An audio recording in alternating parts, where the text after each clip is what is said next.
नमस्कार, news point लेकर हाजिर हूं मैं राजीव। दोस्तों, राहुल गांधी की भारत जोड़ो न्याय यात्रा का आज बिहार में दूसरा दिन था और इन 2 दिनों में बिहार की जनता ने जिस जोश के साथ इस यात्रा में हिस्सेदारी की और जिस तरह हजारों की भीड़ राहुल गांधी को सुनने और उनका स्वागत करने के लिए उमड़ी है, उससे पता चलता है कि नीतीश के पाला बदलने के बावजूद बिहार में महागठबंधन का असर कायम है।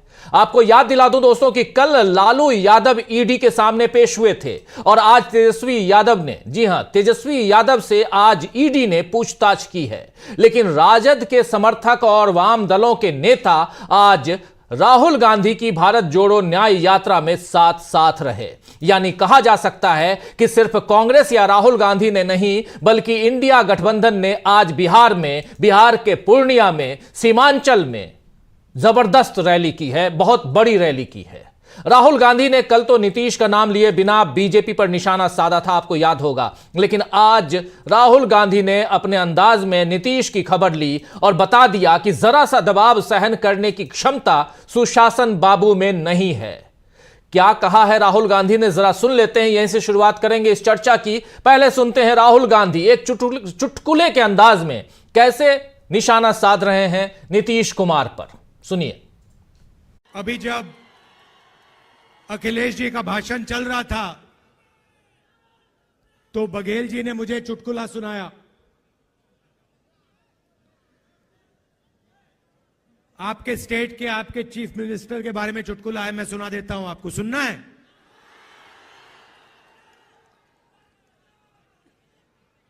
तो आपके चीफ मिनिस्टर गवर्नर के यहां स्वेरिंग इन के लिए गए। बड़ा धूमधाम था। वहां पे बीजेपी के नेता बैठे थे, गवर्नर साहब बैठे थे, सब एमएलए बैठे थे। स्वेरिंग इन होती है, शपथ लेते हैं चीफ मिनिस्टर का। उनके मंत्री, 2-3 मंत्री भी शपथ लेते हैं। खूब तालियां बजती हैं और फिर नीतीश जी निकल जाते हैं, वापस सीएम हाउस की ओर चल जाते हैं। गाड़ी में पता लगता है कि वो अपना शॉल गवर्नर के घर में छोड़ आए। तो ड्राइवर से कहते हैं, भैया चलो, वापस चलो, शॉल उठाना है। तो ड्राइवर गाड़ी घुमाता है, गवर्नर के घर आता है। नीतीश जी निकलते हैं, गवर्नर के पास जाते हैं, दरवाजा खोलते हैं। गवर्नर कहते हैं, भाई इतनी जल्दी वापस आ गए? तो ये हालत है बिहार की। थोड़ा सा दबाव पड़ता है और यू टर्न ले लेते हैं। तो सुन लिया आपने, शपथ ग्रहण के आधे घंटे के भीतर राजभवन पहुंचने का नीतीश का यह किस्सा अब बरसों तक किसी किंवदंती की तरह सियासी गलियारों में गूंजता रहेगा। विश्वसनीयता और साख का यह संकट नीतीश ने खुद अपने लिए कायम किया है दोस्तों, और इसमें उन्हें ही नुकसान होगा यह भी तय है, क्योंककि इंडिया के दल तो अब भी मजबूती से एक साथ खड़े हैं। आज चंडीगढ़ मेयर चुनाव में आप जानते हैं कि वहां मेयर के चुनाव हुए थे और उस चुनाव में तथाकथित धांधली ने इंडिया के दलों को बीजेपी के खिलाफ और सावधान कर दिया है। चंडीगढ़ में मेयर का चुनाव होना था, आपको पता ही है। उस चुनाव में क्या कुछ हुआ था, जरा आपको बता दूं कि पहले चंडीगढ़ में मेयर का चुनाव पीठासीन अधिकारी के बीमार होने के कारण टाल दिए गए थे। तभी से आम आदमी पार्टी और कांग्रेस कह रहे थे कि बीजेपी धांधली करने वाली है, और आज जब चुनाव हुए तो यह बात सच होती हुई नजर आई, क्योंकि आम आदमी पार्टी और कांग्रेस के गठबंधन को ज्यादा मत मिलने के बावजूद उनके 8 वोट अमान्य करके बीजेपी को मेयर का चुनाव जिता दिया गया है। नगरीय निकाय के चुनाव हो या लोकसभा का चुनाव या राज्यसभा और विधानसभा के चुनाव हो, बीजेपी की नीयत पर अब शक होना आम हो गया है। बीजेपी को इससे शायद कोई फर्क नहीं पड़ता होगा क्योंकि उसे सत्ता चाहिए, लेकिन जनता को इससे फर्क जब पड़ना शुरू होगा तो बीजेपी के अच्छे दिन शायद गायब हो सकते हैं। चंडीगढ़ चुनाव में जब धांधली से अब इंडिया के दलों को समझ में आ गया है कि अब साथ रहकर ही बीजेपी को हराने की तैयारी करनी पड़ेगी। राहुल गांधी भी अपनी यात्रा में ऐसे ही अन्यायों के खिलाफ आवाज उठा रहे हैं। आज राहुल गांधी ने सिर पर गमछा बांधकर बिहार के किसानों से बातचीत की और उन्हें बताया कि जो नेता किसानों के हक की बात करेगा उसके खिलाफ माहौल बनाया जाएगा। आइए जरा सुन लेते हैं राहुल गांधी के एक अलग अंदाज को, किसानों के बीच किसान बनके जो बातें कर रहे हैं राहुल गांधी, सुनिए जरा। किसानों को चारों ओर से घेरा जा रहा है, आपकी जमीन छीनी जा रही है, आपसे जमीन ली जाती है, अदानी जी जैसे बड़े बड़े उद्योगपतियों को फ्री में तोहफे जैसे गिफ्ट में दी जाती है। दूसरी तरफ से खाद, बीज, इन चीजों में आप पर दबाव डाला जाता है, आपसे पैसा छीना जाता है। और फिर नरेंद्र मोदी जी ने सबसे बड़ा काम करने की कोशिश की, वो 3 कानून ले आए, काले कानून ले आए, और जो आपका था वो आपके नाक के सामने उन्होंने छीनने की कोशिश की। अच्छी बात है कि देश के सारे किसान खड़े हो गए और वो पीछे नहीं हटे, इसलिए मैं कह दूं आपकी जान बच गई, नहीं तो आप सब बर्बाद हो जाते। मेरी सोच है कि किसान देश की रीढ़ की हड्डी है। बेशक और अजीब सी बात है, मगर अरबपतियों के 14 लाख करोड़ रुपए कर्जा माफ हो सकता है, माल्या का कर्जा माफ हो सकता है, अदानी का हो सकता है, इन सब का हो सकता है, मगर किसानों का कर्जा माफ नहीं हो सकता। आपने क्या गलती की है? तो सुन रहे थे आप यहां राहुल गांधी को सीधा सीधा अरबपतियों के कर्जे माफ हो सकते हैं लेकिन किसानों के नहीं हो सकते हैं, और किसानों की क्या गलती है इसमें। यह तमाम बातें किसानों के बीच किसान बनकर राहुल गांधी एक राजनेता के रूप में वहां पहुंचते तो हैं लेकिन किसान के रूप में अपनी छवि वहां दिखाने की और बताने की और उनके बीच उन जैसा ही सोच पैदा करने की कोशिश करते हैं। और राहुल गांधी एक अरसे से आप देख रहे हैं कि यही बता रहे हैं कि कैसे बीजेपी और मीडिया मालिक एक साथ मिलकर लोकतंत्र के खिलाफ माहौल बना रहे हैं, और इस माहौल को बचाने के लिए और बनाने के लिए जांच एजेंसियों का भी सहारा लिया जा रहा है।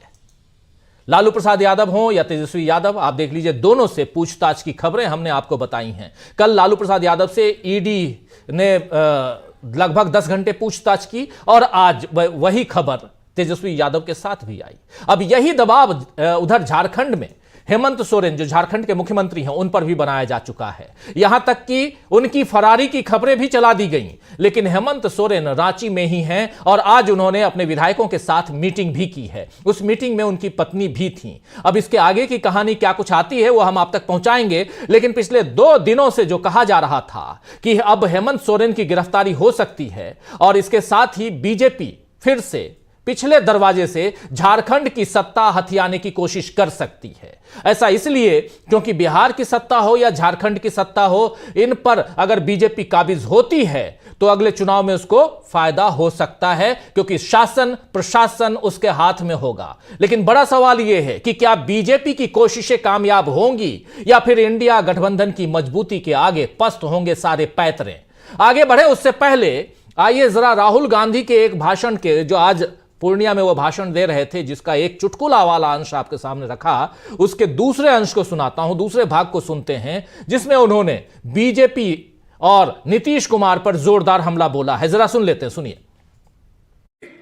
बात समझिए, नीतीश जी कहां फंसे मैं आपको बताता हूं।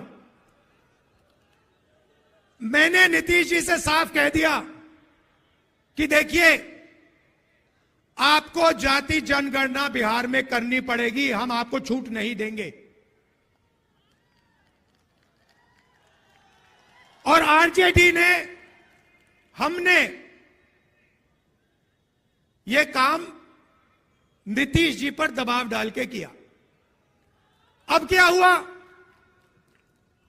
अब दूसरे साइड से प्रेशर आया। बीजेपी नहीं चाहती कि इस देश का एक्सरे हो, डरते हैं एक्सरे से। दूध का दूध, पानी का पानी हो जाएगा, पता लग जाएगा कि कितने ओबीसी हैं, कितने दलित हैं, कितने आदिवासी हैं। बीजेपी ये नहीं चाहती। बीजेपी चाहती है कि आपका इधर ध्यान जाए, उधर ध्यान जाए, आगे पीछे ध्यान जाता जाए, मगर सामाजिक न्याय पे गलती से भी आपका ध्यान ना चला जाए। नीतीश जी बीच में फंस गए और बीजेपी ने उन्हें रास्ता, निकलने का रास्ता दे दिया और नीतीश जी उस रास्ते पे निकल गए। सामाजिक न्याय देने की जिम्मेदारी बिहार में हमारे गठबंधन की है। नीतीश जी की यहां कोई जरूरत नहीं है। यहां पे हम अपना काम कर लेंगे मिलके। हमारा गठबंधन यहां पे जो करना है कर देगा। तो सामाजिक न्याय देने का काम नीतीश जी का नहीं है, नीतीश जी की जरूरत नहीं है। हम यहां खुद, हमारा गठबंधन ये काम कर लेगा। यह सीधी चुनौती राहुल गांधी की, यानी खेल अभी बाकी है, ये कह सकते हैं। सवाल यही है, बहुत बड़ा सवाल है दोस्तों, कि बिहार ही नहीं बल्कि देश में क्या खेल अभी बाकी है। आइए राहुल गांधी के इस भाषण के कुछ अंश से, कुछ जो पार्ट आप सुन रहे थे, इससे इतना तो समझ में आ रहा है कि राहुल गांधी चुप रहने वाले नहीं हैं। और यहां से, क्योंकि जिस मंच से राहुल गांधी ये भाषण दे रहे थे, उस मंच पर वाम दलों के नेता और जो बड़े नेता हैं, वरिष्ठ नेता हैं, वो मौजूद थे और उसी मंच पर आरजेडी के नेता भी मौजूद थे। तो क्या बिहार से इंडिया गठबंधन ने चुनावी आगाज कर दिया है, वो ऐलान कर दिया है जहां से बीजेपी के अंदर खाने घबराहट पैदा हो सकती है। आइए चलते हैं, इस चर्चा की शुरुआत करते हैं। हमारे साथ कुछ वरिष्ठ साथी जुड़े हुए हैं, उन सबसे आपका परिचय करवाता हूं और आगे बढ़ते हैं। हमारे साथ इस वक्त देखिए आप 5 वरिष्ठ साथी जुड़े हुए हैं। प्रशांत टंडन जी हमारे साथ जुड़े हुए हैं, अनिल सिन्हा जी हमारे साथ जुड़े हुए हैं, हमारे साथ जुड़े हुए हैं डॉक्टर दीपक पाचपोर जी, संजय कुमार सिंह साहब हमारे साथ जुड़े हुए हैं और अमलेंदु उपाध्याय जी जुड़े हुए हैं। आप पांचों का स्वागत करता हूं और स्वागत इस्तकबाल आप तमाम दोस्त साथी शुभचिंतक आप सबका जो अब तक जुड़ चुके हैं या जुड़ने वाले हैं इस कार्यक्रम में। आप सबका एक बार फिर से तहे दिल से स्वागत करता हूं। बात बिहार से निकली है, लेकिन बिहार कहा जाता है कि देश की राजनीति की शुरुआत बिहार से होती है और वहां से जो चारों तरफ पूरा का पूरा जो माहौल बनता है, सियासी माहौल, उस माहौल को समझने की जरूरत है। और उसी बिहार में राहुल गांधी गरज रहे थे। अभी तक चुप्पी साधे हुए राहुल गांधी आज नीतीश पर लगातार हमला करते हुए नजर आए। जरा सीधे आना चाहता हूं, सबसे पहले डॉक्टर दीपक पाचपोर जी आपके पास ही आना चाहता हूं। दीपक जी, कैसे आप देखते हैं राहुल गांधी के इस भाषण की ही पहले चर्चा कर लें, आगे धीरे धीरे बढ़ेंगे, पत्ते हम भी धीरे धीरे खोलेंगे और राहुल की चुप्पी जो तोड़ी है राहुल गांधी ने, चुप्पी वहीं से शुरुआत करते हैं, फिर खेल क्या बाकी है अभी उस पर भी जाएंगे। लेकिन पहले इस चुप्पी तोड़ने के पीछे का कारण क्या कुछ आप देखते हैं? राजीव जी देखिए, अगर हम अभी जिस पड़ाव पर यात्रा पहुंची है और राहुल गांधी जहां पहुंचे हैं उसके शुरुआत में अगर हम देखें तो जब उन्होंने मणिपुर से यात्रा शुरू की थी तो मणिपुर, अरुणाचल प्रदेश, मेघालय, नागालैंड ये होते हुए असम में भी उनके ऊपर काफी कुछ जो है उनको डिस्टर्ब करने की कोशिश तो हुई थी। इसके बाद भी राहुल गांधी जो है उन्होंने, आप देखिए, कोई बहुत बड़ा ऐसा हमला नहीं बोला हिमंत बिस्व शर्मा पे। बाकी लोग करते रहे, जयराम रमेश करते रहे, अन्य लोग करते रहे। उसके बाद ऐसा लगा था कि वेस्ट बंगाल में भी देखिए ममता बनर्जी का रुख क्या होता है, इस तरीके से वो इसके साथ डील करती है इस यात्रा के साथ, लेकिन वहां से भी गुजर गई। अब ये देखिए मजेदार बात यह है कि आज गांधी जयंती है और केवल 2 दिन पहले जो है नीतीश कुमार ने जिस तरीके से गांधी जी जो है वो सार्वजनिक जीवन में शुचिता, पारदर्शिता, सत्यता, अहिंसा, इन सब चीजों की वकालत करते थे, उसका ठीक विपरीत काम हुआ है। और ये जहां पूर्णिया, अररिया, इसको तो हम दूर बैठे लोग फणीश्वरनाथ रेणु के साहित्य से ही जानते हैं। और वो फणीश्वरनाथ रेणु ऐसा व्यक्ति था जिसने जयप्रकाश नारायण के साथ चलकर साहित्यकार का धर्म भी निभाया था। ये बड़ी महत्वपूर्ण जगह है। और आप देखिए कि अभी आज जो 14 तारीख से इनकी यात्रा शुरू हुई है, आज मेरे ख्याल से शायद 15वां दिन होगा, 14 या 15 दिन हो गया है। तो 15वें दिन में ये क्लाइमेक्स पर पहुंच चुके हैं। सबको लग रहा था कि नीतीश कुमार 2 दिन पहले जो पाला बदले हैं तो पता नहीं कैसे डील करते हैं। ईडी ने भी पूरी कोशिश की कि उसमें लालू प्रसाद यादव और ये उनके पुत्र जो है तेजस्वी यादव ये न जा पाए, या इसका असर जो है डराने के लिए किया गया। राहुल गांधी ने बड़ा साफ कहा है कि दबाव नीतीश कुमार नहीं सह सके, क्योंकि नीतीश कुमार के बारे में ठीक है बहुत सारी चीजें थी, उनके पास एक अपना कलंक होने का मौका था, उन्होंने एक महत्वपूर्ण भूमिका भी निभाई इंडिया गठबंधन को खड़ा करने में। लेकिन अंततः साबित यह हुआ कि उन्हें जो कुर्सी कुमार कहा जाता था, तो उनका वो जो पद है वो अभी भी बना हुआ है, वो हमेशा कुर्सी के साथ चलेंगे, ये बात तो तय हो गई। और इसके बाद ऐसा लग रहा था कि मुख्यमंत्री हैं, पता नहीं इस यहाँ पर पूर्णिया और अररिया में ये जो यात्रा बिहार के अंदर है, तो वहां पर किस प्रकार से उसके साथ निपटेंगे, क्या हेमंता बिस्वा शर्मा की तरह व्यवहार करेंगे। लेकिन वो समझ गए थे नीतीश कुमार की इस सोए हुए शेर को छेड़ना बिल्कुल बेकार है, इसको चले जाने दीजिए। लेकिन राहुल गांधी ने सामान्य रूप से वो ऐसे सीधे हमला नहीं बोलते, वो बड़े टारगेट पर हमला करते हैं। वो मतलब जैसे अमिताभ बच्चन एक फिल्म में बोलता है ना कि मैं जब भी दुश्मनी लेता हूं तो बड़ी दुश्मनी मोल लेता हूं, तो वैसे ही वो मोदी की बात करते हैं, अदानी की बात करते हैं, छोटे मोटे लोगों की बात नहीं करते। लेकिन नीतीश कुमार को उन्होंने बहुत ही सही जगह पर घेर लिया, और उन्होंने जिस प्रकार से आज बताया कि किस प्रकार से वो टूट गए। अब सबसे बड़ी बात यह है कि जब उन्होंने सामाजिक न्याय की बात कर दी, जातिगत जनगणना की बात कर दी, तो अब लोग देखेंगे कि क्या नीतीश कुमार भारतीय जनता पार्टी के साथ चलते हुए सामाजिक न्याय की बात कर पाएंगे, क्या जातिगत जनगणना की बातें जो बहुत जोर जोर से कहा करते थे, क्या उस पर अमल कर सकेंगे। मुझे लगता है कि नहीं कर सकेंगे। जिस दिन ऐसा होगा उसके बाद लगता है कि जिस प्रकार से वो जो चुटकुला उन्होंने सुनाया कि अपने शॉल लेने के लिए वापस राजभवन उठ गए, तो मुझे लगता है कि अगर जिस दिन उन्होंने सामाजिक न्याय की बात कर दी भारतीय जनता पार्टी के साथ चलते चलते, तो उन्हें फिर एक बार राजभवन जाना पड़ेगा अपने शॉल लाने के लिए, मुझे ऐसा लगता है राजीव जी। तो आज का जो ये पूर्णिया की जो रैली है, अद्भुत रैली थी, मतलब उसमें भाषण भी था, सब कुछ था। और उसके आप भीड़ देखिए, कभी हालांकि उम्मीद थी कि इस तरीके से बहुत अच्छी रैली होगी, बहुत विशाल जनसंख्या में लोग आएंगे, वैसा हुआ। इसका मतलब यह है कि राहुल गांधी का जो जादू है वो बरकरार है। अब यहां से आप देखिए आगे आने वाले राज्यों में वो और कहीं बड़ी रैलियां होंगी। नीतीश को केवल 2 दिन पहले उन्होंने धोखा दिया है, लेकिन कांग्रेस पर के माथे पर कोई शिकन नहीं है, वो अभी भी लड़ रहे हैं और उसी उनका जोशो खरोश जो है वो बरकरार है। ये सबसे बड़ा नीतीश के ऊपर बात करके राहुल ने बहुत अच्छी बात ये कही कि उन्होंने उनके ही राज्य में एक्सपोज कर दिया। तो कहीं और राज्य में करते, उत्तर प्रदेश में करते या पीछे पश्चिम बंगाल में करते, तो उसका ऐसा असर नहीं होता। उसके घर में ही, नीतीश कुमार के घर में ही उन्होंने जो हमला बोला है, ये बड़ा महंगा पड़ेगा नीतीश कुमार को। और मुझे ऐसा लगता है कि इसका असर हम 2024 के चुनाव में देखेंगे। राजीव जी। बिल्कुल बिल्कुल, इसका असर 2024 बिल्कुल सामने, हम लोग 2024 में ही हैं, और क्या इसी साल हम इसका असर देखेंगे। नीतीश कुमार पर सीधा हमला, लेकिन बिहार के पूर्णिया की ये रैली एक अद्भुत रैली कह रहे हैं हमारे साथी डॉक्टर दीपक पाचपोर जी। ये रैली, इसमें सामाजिक न्याय की बात भी हो रही है, इसमें शॉल लेने के लिए अगर दोबारा नीतीश कुमार वापस जाते हैं तो उधर राज्यपाल साहब कहते हैं अरे इतनी जल्दी, ये चुटकुला है, लेकिन हकीकत तो यही है। सुबह आप इस्तीफा देते हैं 12 बजे के करीब, और आप शाम को 5 बजे ओथ लेते हैं। यह पहली बार नहीं है, यह चौथी बार। आखिर ऐसा क्यों होता है? पिछले 5 बार के चुनाव में 9वीं बार आप मुख्यमंत्री बन गए। अब कितनी बार मुख्यमंत्री के पद की शपथ लेने का आप रिकॉर्ड बनाएंगे? ये बहुत सारी बातें हैं जो नीतीश कुमार के साथ चस्पा हो गई हैं, और इसी के कारण यहां पर आज राहुल गांधी सीधा हमला बोलते हुए नजर आए। राहुल गांधी की चुप्पी तोड़ने का क्या फर्क पड़ता है इस राजनीति में, इस सियासत में? हमारे साथ जुड़ गए हैं प्रोफेसर रविकांत जी। रविकांत जी, सीधे आपके पास ही आना चाहता हूं। यह चुप्पी तोड़ना राहुल गांधी का, वो भी वहां से जिस सीमांचल में कहा जाता है, माना जाता है कि जो ये गठबंधन है, महागठबंधन, वो बहुत मजबूत है। बिहार में अगर सत्ता में परिवर्तन या बिहार से सियासत को अगर देखा जाए तो आपको सीमांचल जाना होगा और वहां से आप देश की सियासत को देख सकते हैं, समझ सकते हैं। कहीं ना कहीं एक जो सैंपल जो साइज लिया जाता है ना, उस सैंपल साइज के लिए सीमांचल से बेहतर और कोई भी देश के किसी भी कोने में चले जाइए, वो कोई भी एरिया वैसा नहीं हो सकता है जितना शानदार एरिया। उसमें भी पूर्णिया, बगल में फारबिसगंज है, फणीश्वर नाथ रेणु का जन्म स्थान है। और आज उनको भी अभी याद कर रहे थे हमारे साथी डॉक्टर दीपक पाचपोर जी। जरा आपसे समझूं कि आप इस रैली को किस ढंग से देखते हैं और राहुल गांधी के भाषण को और यहां से उनके चुप्पी तोड़ने के क्या मायने निकलते हैं, प्रोफेसर रविकांत जी।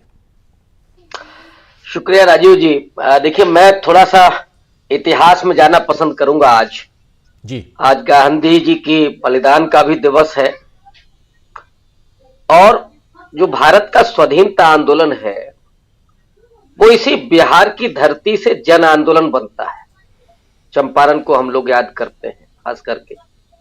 तो गांधी जी ने किसानों को, मजदूरों को, दलितों को, आदिवासियों को, पिछड़ों को इसी जमीन से कांग्रेस के भीतर जोड़ा और तब जाकर के वो कांग्रेस का स्वाधीनता आंदोलन एक जन आंदोलन बनता है। और मैं राहुल गांधी की तरफ भी आपको संकेत करना चाहता हूं। जिस तरह से गांधी जी ने अपने तमाम जो वस्त्र थे उनको धीरे धीरे छोड़ा, क्योंकि उन्हें जुड़ना था उन लोगों से जो गरीब थे, मजदूर थे, किसान थे। पहले पगड़ी छोड़ते हैं, फिर ऊपर का वस्त्र भी छोड़ते हैं कि जैसे इस देश के लोग रहते हैं वैसे ही मैं रहूंगा। वो ठंड भी सहूंगा, वो गर्मी में भी तपूंगा।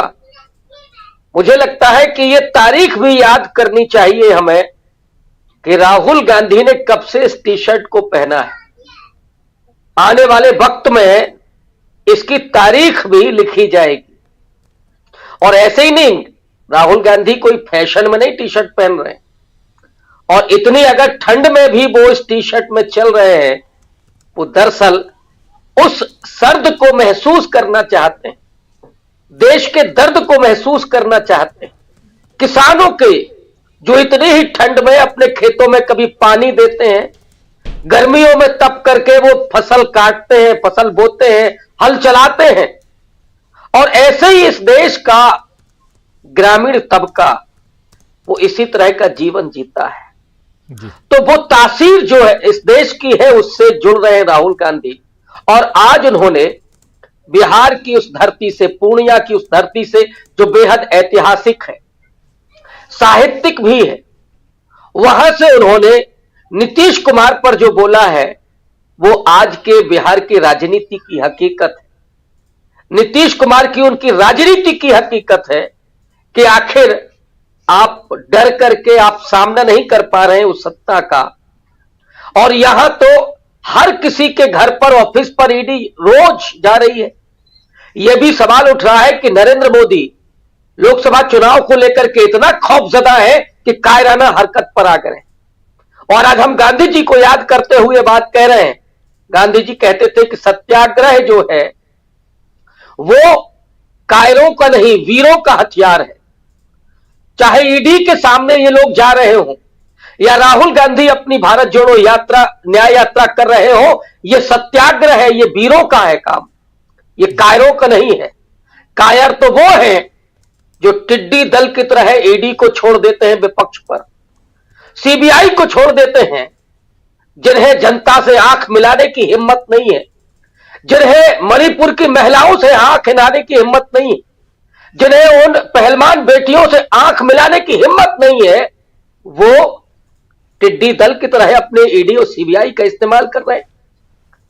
गांधी जी के इस दिवस पर, उनके स्मृति दिवस पर, मैं आपके माध्यम से ये बात कहना चाहता हूं, शर्म आनी चाहिए उनको कि जो गांधी जी की हत्या का जश्न मनाने वालों में शामिल थे। और एक दिन नहीं, वो रोज रोज गांधी की हत्या कर रहे हैं। गॉडसे को पूजने वाले लोग, इस देश के लोगों को यह समझना होगा कि जिनके हाथ में सत्ता है वो इतनी बर्बर क्यों है, क्योंकि ये गॉडसे को पूजने वाले लोग हैं। वो प्रज्ञा ठाकुर जो अपने आप को गॉडसे का भक्त कहती है, वो पार्लियामेंट में है, और क्या उसे पार्लियामेंट में होना चाहिए, यह भी सवाल पूछा जाना चाहिए। और वो राहुल गांधी, हम डंके की चोट पर कहते हैं कि वो चांदी की चम्मच लेकर के पैदा हुए, लेकिन आज अगर टी शर्ट में लोगों के न्याय के लिए वो व्यक्ति लड़ रहा है तो उसका इस्तकबाल होना चाहिए। उसको तो कंधों पर उठाना चाहिए इस देश के लोगों को, किसानों को, मजदूरों को, गरीबों को, पिछड़ों को, आदिवासियों को, दलितों को, जो लगातार ईडी का सामना करते हुए, इस सत्ता से टकराते हुए उनके लिए न्याय की बात कर रहा है। और बिहार की धरती पर अगर नीतीश कुमार को चैलेंज कर रहा है तो क्या नीतीश कुमार को आंख मिलाने की हिम्मत है? शर्म आनी चाहिए उनको। और राहुल गांधी ने जो कहा, मुझे लगता है कि आज उनको नींद आएगी, और नींद अगर आएगी तो राहुल गांधी के ये अल्फाज उनके सपने में आएंगे, चैन से सोने ना देंगे। राजीव जी बिल्कुल बिल्कुल, ये अल्फाज राहुल गांधी ने, सीधा हमला। और जो बातें कह रहे हैं राहुल गांधी की, आपकी जरूरत नहीं है, हम कर लेंगे, आप चले गए अच्छी बात है, लेकिन हम कर लेंगे। सामाजिक न्याय की बात यहां करते हुए राहुल गांधी नजर आ रहे थे। राहुल गांधी ने चुप्पी जो तोड़ी है और सीधे नीतीश पर जो बातें कही हैं, क्या यहां से माना जाए कि अभी खेल जो है वो बाकी है? आइए चलिए अब इस चर्चा को थोड़ा आगे बढ़ाते हैं। हमारे कुछ साथी और जुड़े हुए हैं, उन सबके बीच चलते हैं। सीधा पहले प्रशांत टंडन जी के पास आना चाहता हूं और फिर चर्चा को और आगे बढ़ाते हैं। प्रशांत जी, जरा आपसे भी समझूं कि क्या यहां से खेल अभी बाकी है? बिहार नहीं, मैं देश की बात कर रहा हूं। बिल्कुल राजीव जी, खेल तो अब शुरू ये हुआ है कि जो पिछले 3-4 दिन की घटनाओं से समझ में आया, चाहे बिहार की घटना हो नीतीश कुमार के पलटने की, या चंडीगढ़ में जिस तरीके से आज मेयर का चुनाव हुआ, या जिस तरीके से हेमंत सोरेन के ऊपर तलवार लटकाई जा रही है, उससे एक बात समझ में यह आ रही है कि राम मंदिर के भरोसे लोकसभा का चुनाव जीतने का जो कॉन्फिडेंस था वो डगमगा गया है। और बीजेपी और मोदी साहब ही बीजेपी है, बीजेपी मोदी है, और उनको एक असुरक्षा ने घेर लिया है, जो चंडीगढ़ में भी आज दिखाई दिया कि बगैर प्रशासनिक मदद के वो चुनाव नहीं जीत सकते। इसीलिए महाराष्ट्र की सरकार को टॉपल किया गया, इसीलिए झारखंड में कोशिश की जा रही है, यही कारण जो है वो मध्य प्रदेश में पहले किया गया था, तो और बिहार में जिस तरीके से नीतीश कुमार को पलटा गया। दूसरी बात राजीव जी, अभी आज गांधी जी का शहादत दिवस है जी, और अभी रविकांत जी ने बहुत बढ़िया बात की है। देखिए, हमारे डीएनए में महात्मा गांधी है, भारत के डीएनए में। और कल मल्लिकार्जुन खड़गे पुतिन की बात कर रहे थे कि यहाँ पे 2024 के बाद चुनाव नहीं होंगे, पुतिन के तरीके का राज होगा। पुतिन के तरीके का राज कैसे कायम होता है? जब प्रतिपक्ष नहीं होता है। ये नॉर्थ कोरिया, चाइना, रूस, इनमें प्रतिपक्ष नहीं है। निरंकुश सत्ता के सामने वहाँ का जो पॉलिटिशियन है, वहाँ की जनता है, वो एक प्रतिपक्ष नहीं खड़ा कर पा रही है। यही फर्क है हमारे और बाकी देशों में, कि हमारे यहाँ पे प्रतिरोध का डीएनए है जो गांधी जी का है। इसलिए आप देखिए, एक निरंकुश सत्ता है, ईडी का खौफ है, सीबीआई है, पुलिस है, चुनाव आयोग है, और जिस तरीके से चंडीगढ़ में आज रिटर्निंग ऑफिसर ने किया, इन सब के बावजूद एक विपक्ष भी खड़ा हुआ है और वो कह रहा है कि डरो मत। और जिस तरीके से लालू प्रसाद यादव को, तेजस्वी यादव को डराया जा रहा है, आप सोचिए, नीतीश कुमार ने तो एक भी दिन ईडी को नहीं झेला है। अगर ईडी को झेलते तो इनका क्या स्थिति होती? ये तो गिर पड़े होते एकदम। तो ये खेल अभी बाकी है। दूसरी बात, जो मैंने 2 दिन पहले भी कही थी कि जिस अफरा तफरी में कैबिनेट को बुला के नीतीश कुमार ने बजट सेशन को जो 6 तारीख से होना था उसको कैंसिल किया है और लालू प्रसाद यादव की चुप्पी है, ये दोनों बातें बहुत कुछ कह रही हैं और इसका अंदाजा भी नीतीश कुमार को है, तभी उन्होंने बजट सेशन को आगे बढ़ाया। नई डेट क्या है अभी मुझे मालूम नहीं है। तो ये जो डर है, और निश्चित तौर से मानिए कि बिहार में अंदर अंदर काफी कुछ हो रहा है जो आज नहीं कल सामने आएगा, और इन्फोर्समेंट डायरेक्टरेट और सीबीआई इन सब से अगर लालू प्रसाद यादव डर गए होते तो न मालूम कब तक वो नीतीश कुमार की तरह सरेंडर कर चुके होते। तो दूसरी एक बहुत महत्वपूर्ण बात और हो रही है राजीव जी, आज इंडिया गठबंधन की मौजूदगी वहां दिखाई दी।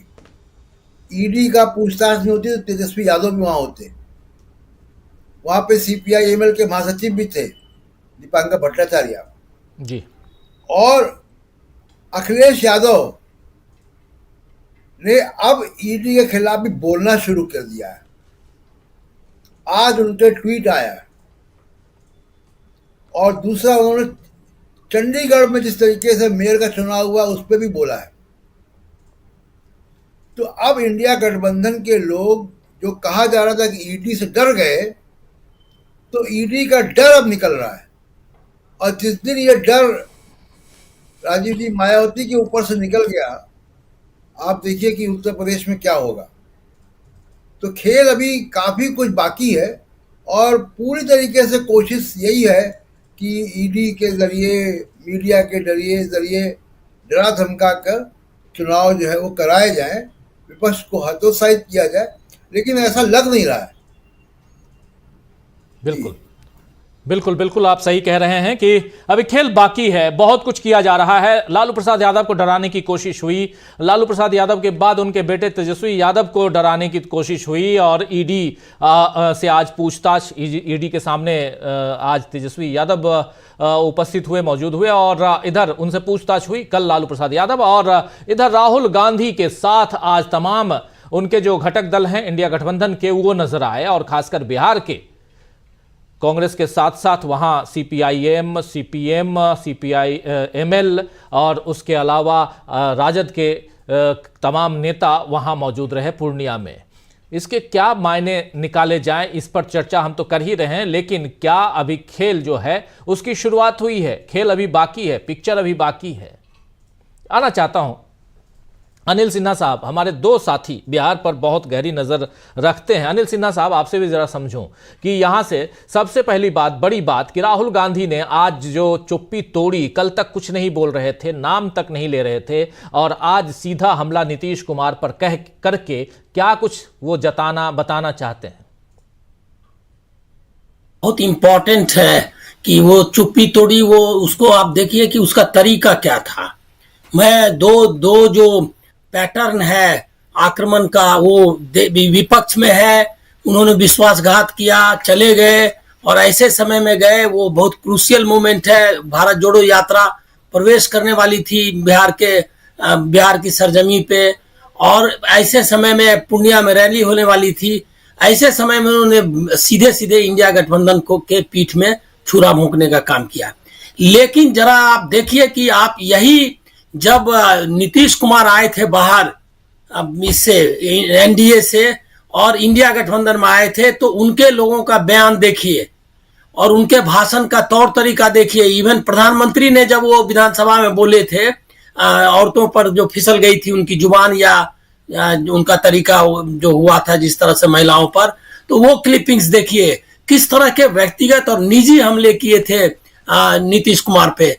लेकिन आप देखेंगे कि इंडिया गठबंधन ने किस तरह का किया। तेजस्वी ने भी कोई व्यक्तिगत हमला अभी तक उनके नीतीश जी के खिलाफ नहीं किया। राहुल ने भी संयम से नीतीश जी की राजनीति को एक्सपोज किया, उन पर कोई व्यक्तिगत हमला नहीं किया। जबकि सबको पता है कि ईडी के घर तक पहुंचने के पहले ही उन्होंने हथियार डाल दिया। इसमें कुछ समझने की बात नहीं है। वो ईडी ही है इसमें इस बड़ा फैक्टर जो कि नीतीश कुमार को यहां तक ले आया है। लेकिन उसके बाद भी ये जो आक्रमण है, ये पैटर्न है, ये इंडिया गठबंधन की जो पॉलिटिक्स, जो कि रविकांत जी और सब लोग जो गांधी जी की राजनीति का नाम ले रहे थे और उसकी बता रहे थे, उसी की आप धारा को किस तरह से जो आगे ले जाने का काम कर रहे हैं राहुल गांधी, इसको जरूर समझना चाहिए। ये सिर्फ गांधी जी की पुण्यतिथि का मामला नहीं है, जो पॉलिटिक्स का कंटेंट है वो भी इससे जाहिर होता है। उन्होंने ये कहा कि जाति जनगणना का दबाव, मतलब जाति जनगणना की राजनीति वो नहीं कर सकते थे और उनके दबाव में आ गए और उन्होंने हथियार डाल दिया। उन्होंने ये नहीं कहा कि वो जो है उन पर ईडी का दबाव था या उनकी ये व्यक्तिगत कमजोरी है, जबकि सच्चाई ये है कि ये नीतीश कुमार ने रिकॉर्ड बना दिया। मतलब आया राम गया राम भी छोड़ दीजिए, कभी ऐसा नहीं हुआ है कि एक मुख्यमंत्री एक ही मतलब एक सत्र मतलब एक अवधि में, एक 5 साल की अवधि में 2 बार अपना खेमा बदलता है और 3 बार मुख्यमंत्री बनता है। ये ऐसा कभी नहीं हुआ है, इतिहास में उन्होंने कर दिया। लेकिन उन लोगों ने इस पर उन पर आक्रमण नहीं किया, उन्होंने सिर्फ इसके बारे में जानकारी दी और असली राजनीति ऐसा ही हमला तेजस्वी कर रहे हैं।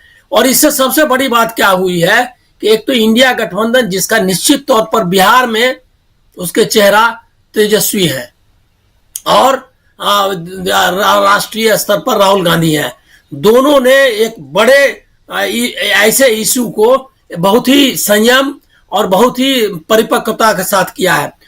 उन्होंने भी ये तेजस्वी ने भी कोई व्यक्तिगत हमला नहीं किया और उन्होंने इसको बताया कि किस तरह से उनकी वजह से ये जो नौकरियों का काम हुआ और जाति जनगणना का, ये दोनों सामाजिक न्याय का, तो ये जो पॉलिटिकल बैटल को पॉलिटिकल तरीके से लड़ना है, ये है इंडिया गठबंधन की जो का कंटेंट। और उधर आप देख लीजिए कि ईडी, अब एक और चीज मैं आपको ये बता दूं कि ये ऐसा अनायास नहीं है। ये कैलेंडर जो है, ईडी का कैलेंडर इसी तरह बनता है।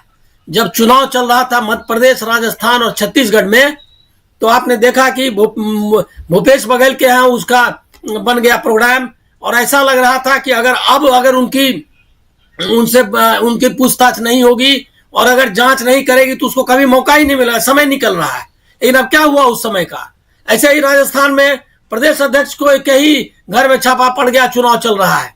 और अब अभी देखिए कि न्याय यात्रा चली है, तो न्याय यात्रा के जो क्रूशियल पॉइंट्स हैं, जो इम्पोर्टेंट जगह है या जो प्रोग्राम्स है, उसको सबोटेज करने के लिए अभी झारखंड में क्यों चल रहा है।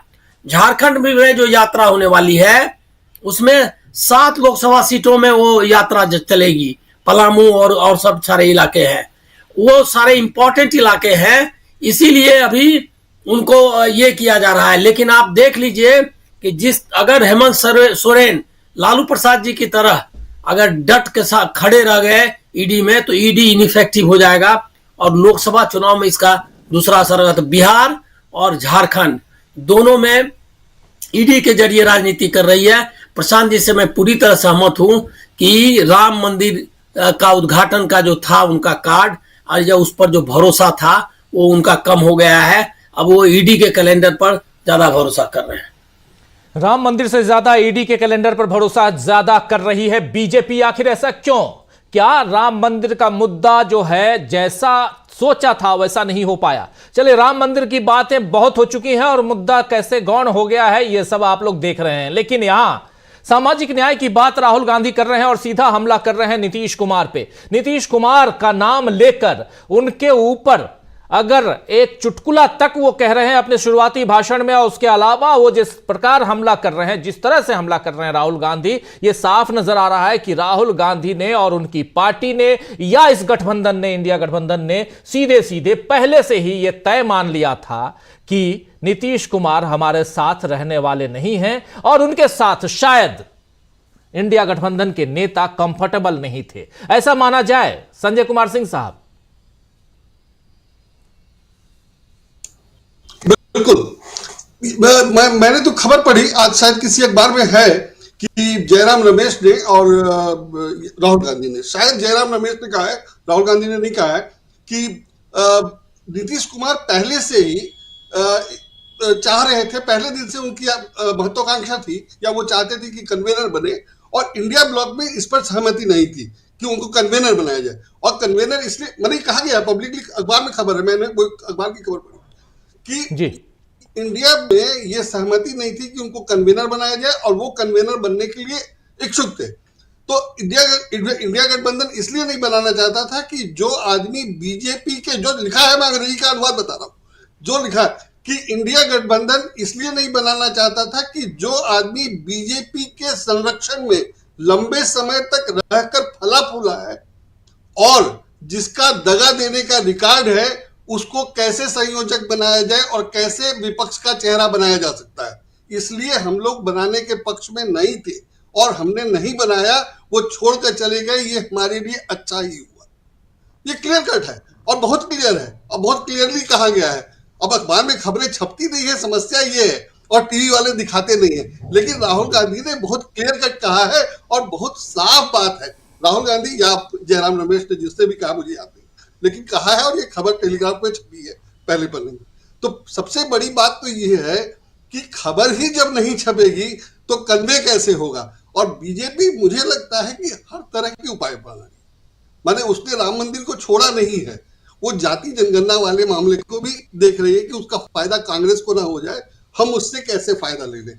तो वो हर उपाय आजमा रही है। विपक्ष के नेताओं को बदनाम करने की जो उनकी कोशिश है या जो उनका आइडिया है बेसिक, वो अब झारखंड में है। जैसा अनिल सिन्हा जी ने कहा कि तब वहां था, छत्तीसगढ़ में था, अब वो झारखंड और बिहार में आ गया है। ये बहुत इंपॉर्टेंट है कि नीतीश कुमार ने जिस दिन सरकार बदली उसके अगले दिन लालू यादव से सवाल पूछताछ हो रही है। ये पुरानी बात है कि झारखंड में हेमंत सोरेन से पूछताछ नहीं हो सकती है क्योंकि पुलिस उसके अंडर में है और वहां हंगामा हो सकता है, लॉ एंड ऑर्डर का प्रॉब्लम हो सकता है। और दिल्ली में केजरीवाल से पूछा जा सकता है या केजरीवाल को गिरफ्तार किया जा सकता है या केजरीवाल के खिलाफ कार्रवाई की जा सकती है क्योंकि पुलिस दिल्ली के पास है। ये सारी शैतानियां, मैं इसको शैतानी ही कहूंगा, सरकारी शैतानी हो रही है और खुलेआम हो रही है। तो इसमें, और अखबारों में खबर नहीं है। आज के अखबारों में खबर क्या है कि जो मेन ज्यादातर अखबारों में, सब में, कई अखबारों में लीड है कि हेमंत सोरेन लापता है, और टाइम्स ऑफ इंडिया में भी वो लीड है, और लीड के शीर्षक के नीचे लिखा है कि वो 31 तारीख को जवाब देने जाएंगे। कैसे लापता है? हिंदू में खबर लीड है, उसमें लिखा गया है कि उन्होंने बताया है कि वो ईमेल भेज करके बताएगा। तो लापता कैसे है? लेकिन सभी अखबार में, 3 अखबार में कम से कम लीड है कि वो लापता है। और दूसरी खबर इकोनॉमिक वाली है कि 7 ट्रिलियन की अर्थव्यवस्था हो जाएगी। ये सरकारी प्रचार है पूरी तरह। इंडियन एक्सप्रेस पे भी है, लेकिन इंडियन एक्सप्रेस में और भी अच्छी खबरें छापी है जो सरकार के आरटीआई के जवाब से है, वगैरह वगैरह। उस खबर में खास बात यह है कि 5 ट्रिलियन की अर्थव्यवस्था होगी 3 साल बाद, और मोदी जी 5 साल पहले से हल्ला मचाए हुए थे कि 5 ट्रिलियन की अर्थव्यवस्था हो जाएगी, और 7 साल बाद 2030 में 7 ट्रिलियन की अर्थव्यवस्था हो जाएगी। ये सब सरकारी प्रचार है और आज कई अखबारों में लीड है, पहले पन्ने पर तो है ही है सभी अखबारों में। तो मेरे कहने का मतलब है कि सरकार अपने प्रचार का सब उपाय कर रही है, विपक्षी नेताओं को बदनाम करने के सब उपाय कर रही है, मीडिया उसमें उसका भरपूर साथ दे रहा है, और चीजें जनता तक जैसे कन्वे होनी चाहिए वैसी नहीं हो रही है। तो दोनों तरफ की कोशिशें अपनी जगह, बीजेपी को फायदा ज्यादा मिलेगा क्योंकि उसकी बातें कन्वे हो जा रही है, और उसने ऐसा माहौल बना लिया है कि वही सबसे अच्छी पार्टी है और दूसरे खिलाफ है। जैसे आज एक खबर है कि लक्षद्वीप में अंबानी इन्वेस्ट करने जा रहे हैं, एक खबर है, उस पर एक भक्त भाई का रिएक्शन है कि नहीं, वहां तो टाटा का निवेश पहले से है। अरे कुल मिला के मुद्दा तो ये हुआ ना कि वहां इन्वेस्टमेंट हो रहा है तो प्राइम मिनिस्टर माहौल बना रहे हैं या प्राइम मिनिस्टर उसका प्रचार कर रहे हैं। वो अंबानी करे या टाटा करे, प्राइम मिनिस्टर का काम थोड़ी है कि वो इन्वेस्टमेंट के लिए माहौल बना करके दे या फील्ड बना करके दे और उसमें इन्वेस्ट किया जाए। और अगर गड़बड़ है तो दोनों के लिए गड़बड़ है, वो टाटा के लिए करे या अंबानी के लिए करे। तो जब कहा यह गया कि प्रधानमंत्री लक्षद्वीप ये गए थे और ये सारा मामला जो लक्षद्वीप वाला विवाद था पर्यटन वगैरह वाला, तो वो इसलिए था कि अंबानी को फायदा पहुंचाने वाला है। तो एक भक्त पत्रकार कह रहे हैं कि नहीं, वहां तो टाटा पहले से इन्वेस्ट किया हुआ है। तो ये पूरा माहौल बनाने की कोशिश की जा रही है कि सरकार जो करती है वो बिल्कुल सही होता है और बाकी लोग गलत है। अब जैसे इनको गिरफ्तार करना है हेमंत सोरेन को, इतनी जल्दी क्यों है? कायदे से पूछताछ करिए, नहीं आ रहे हैं तो आप जो कार्रवाई कर सकते हैं तो करिए, जो एक्शन ले सकते हैं लीजिए, जब आएंगे तब पूछताछ कर लीजिएगा। आज ही क्यों करना है? पी चिदम्बरम को जिस दिन गिरफ्तार करना था उस दिन गिरफ्तार करने वाले जो दल गए गेट नहीं खुला तो कूद गए उनके घर के बाउंड्री वाल पार करके, क्या जरूरत थी? और पी चिदम्बरम का केस देख लीजिए आज कहाँ है। सिमिलरली लालू यादव से आप पूछताछ कर रहे हैं, आपके पास सबूत है, केस बनाइए, फाइल करिए, जेल भेज दीजिए, कौन मना कर रहा है? लेकिन आप पूछताछ करके उनको परेशान कर रहे हैं, क्योंकि केस में पूछताछ से जो भी निकलेगा उससे उनको सजा तो होने वाली नहीं, फैसला तो होने वाला नहीं, जी और केस प्रूव नहीं होने वाला। बिल्कुल तो बिल्कुल सिर्फ बिल्कुल संजय परेशान जी। करना है और अखबार में खबर छपवानी है, और अखबार वाले यही कर रहे हैं और सरकार यही कर रही है। तो सरकार जो तमाम उपाय कर रही है उसमें एक उपाय ये भी है कि विपक्ष को बदनाम करो, अपने लोगों को अच्छा प्रपोज करो, और ये मीडिया उसमें उसका साथ दे रहा है। मुख्य रूप से यही हो रहा है।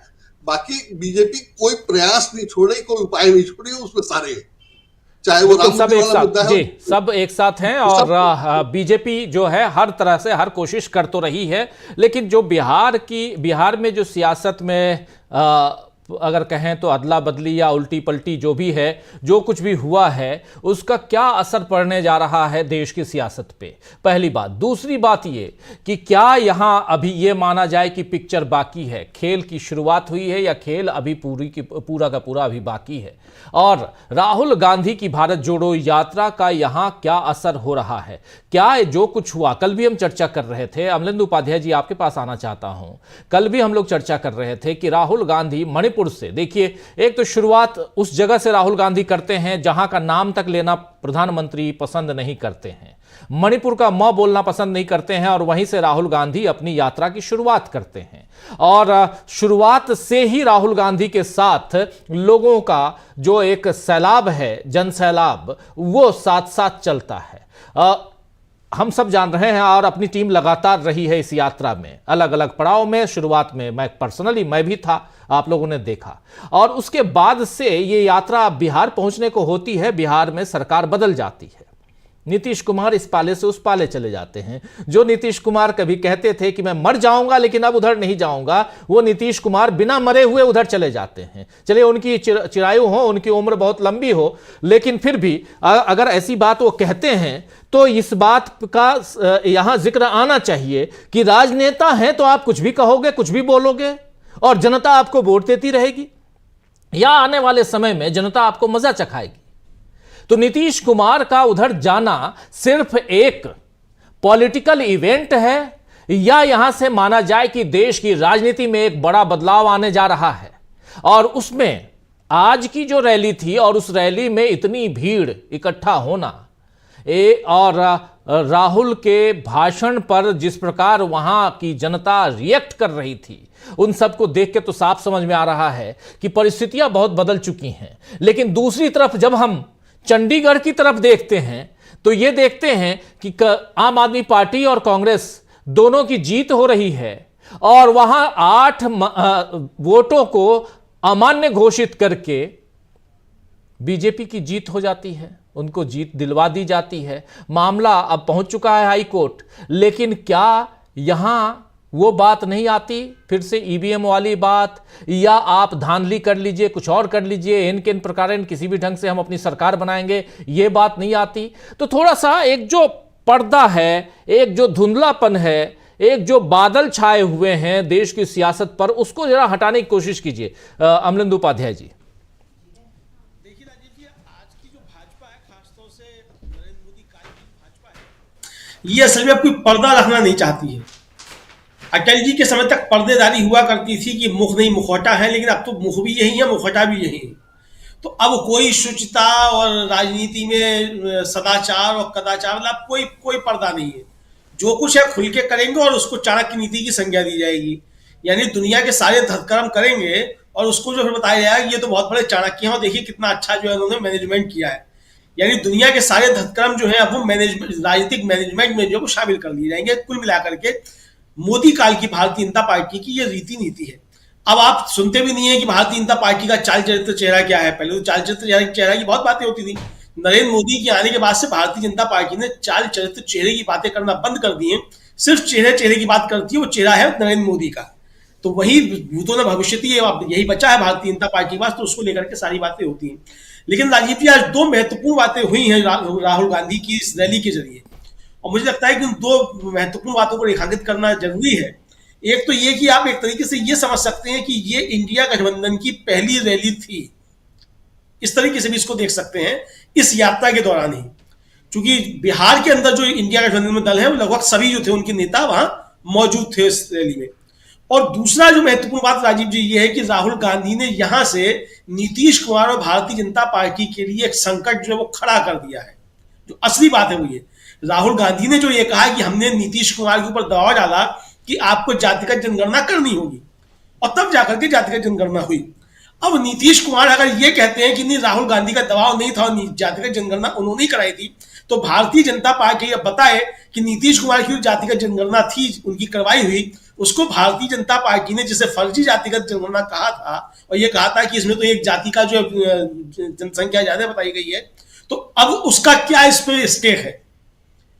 जो आरक्षण बढ़ाने की बात थी वो तो पिछली सरकार ने बढ़ाई थी, जब आरजेडी के साथ, मतलब महागठबंधन के साथ, इंडिया गठबंधन के साथ में नीतीश कुमार थे। उसमें भारतीय जनता पार्टी का क्या रुख है, भारतीय जनता पार्टी को ये स्पष्ट करना होगा।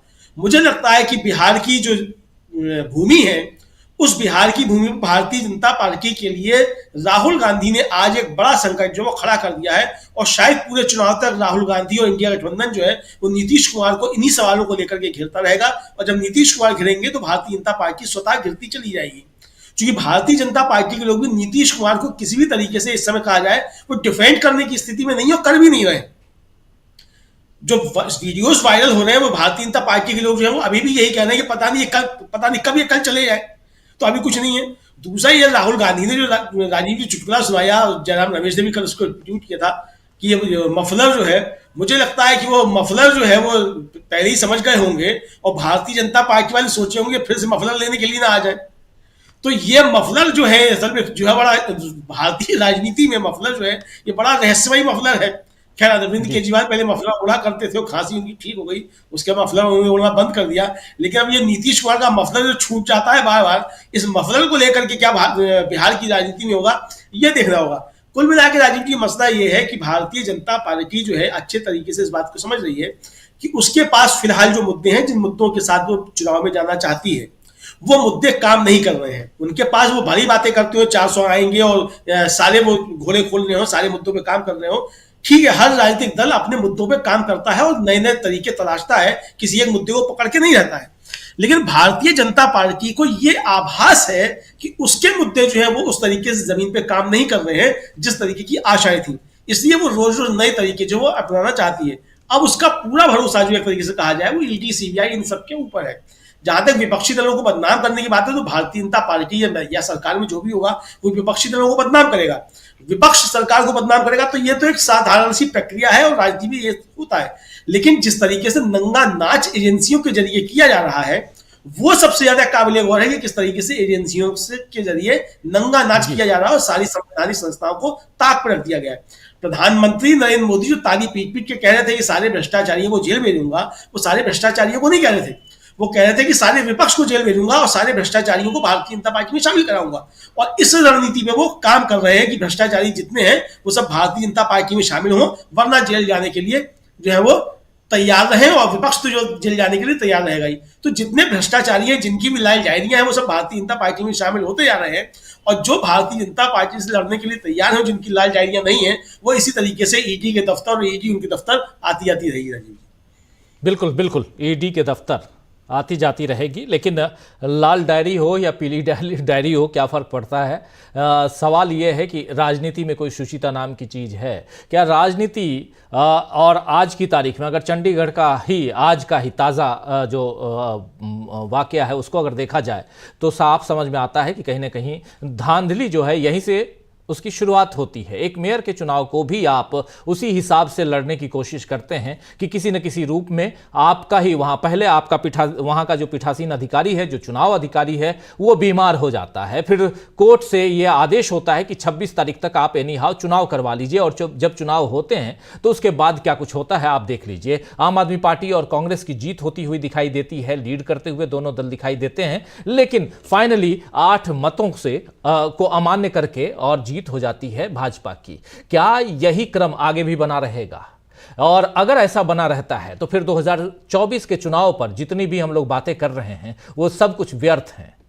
तब हम लोगों को ये प्रोग्राम भी और बातें भी खत्म कर देनी चाहिए और वही सोचना चाहिए जो चल रहा है। लेकिन यहाँ ये एक निराशावादी बात है। आशा वाली बात ये है कि पिक्चर अभी बाकी है, खेल अभी खत्म नहीं हुआ है, खेल की अभी शुरुआत भी नहीं हुई है। जरा आना चाहता हूं एक बार फिर से डॉक्टर दीपक पाचपोर जी, आपके पास ही आना चाहता हूं। दीपक जी, जरा इस खेल की बात देखिए, दो बातें हैं। हमारे साथी भी, हमारे दर्शक साथी, वो भी कई बार कहते हैं कि आप फिर कुछ भी कह लीजिए, कितनी बातें आप लोग कर लीजिए, लेकिन अंत में जीत ईवीएम की होती है। और ईवीएम को लेकर कल जो प्रशांत टंडन जी ने जो खुलासे किए थे, जो बातें रखी थी, आज भी अब लगातार मैं देख रहा हूं, हम लोगों के बीच खबरें आ रही हैं कि ईवीएम पर कहीं अलग अलग लोगों से, अलग अलग सोसाइटी से, सिविल सोसाइटी के लोग जो हैं, पूर्व नौकरशाह, ये घेरने की कोशिश कर रहे हैं इलेक्शन कमीशन को।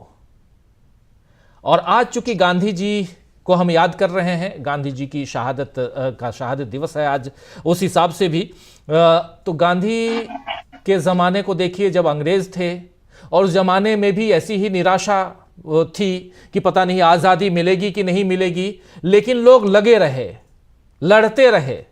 कोई साथ आया, कोई साथ नहीं आया, कोई उस खेमे में चला गया, कोई इस खेमे में चला गया।